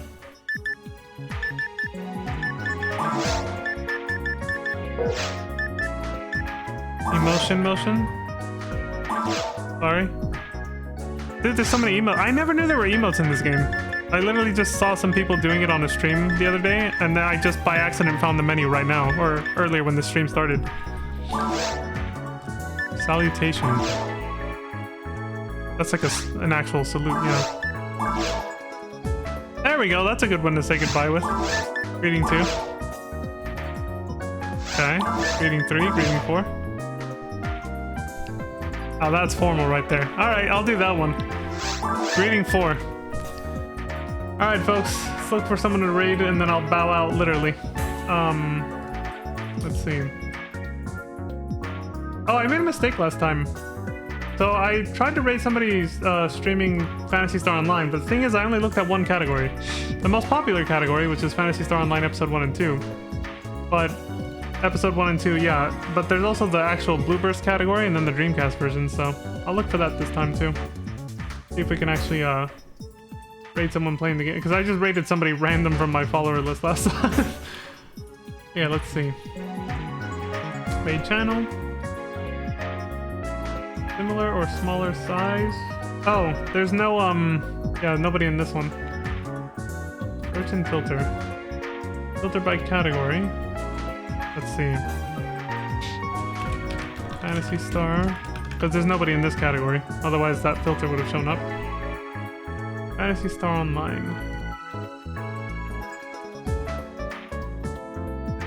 Return to Regal by DVLT_BLVD. They've been up for 2 hours. ESL Blueburst and Affinia tags. Alright. Oh. Oh, I just gave them a shout out. So by saying their name, let's go raid them. Let me do a vibe check real quick. Okay, they're playing multiplayer. Give me 1 second.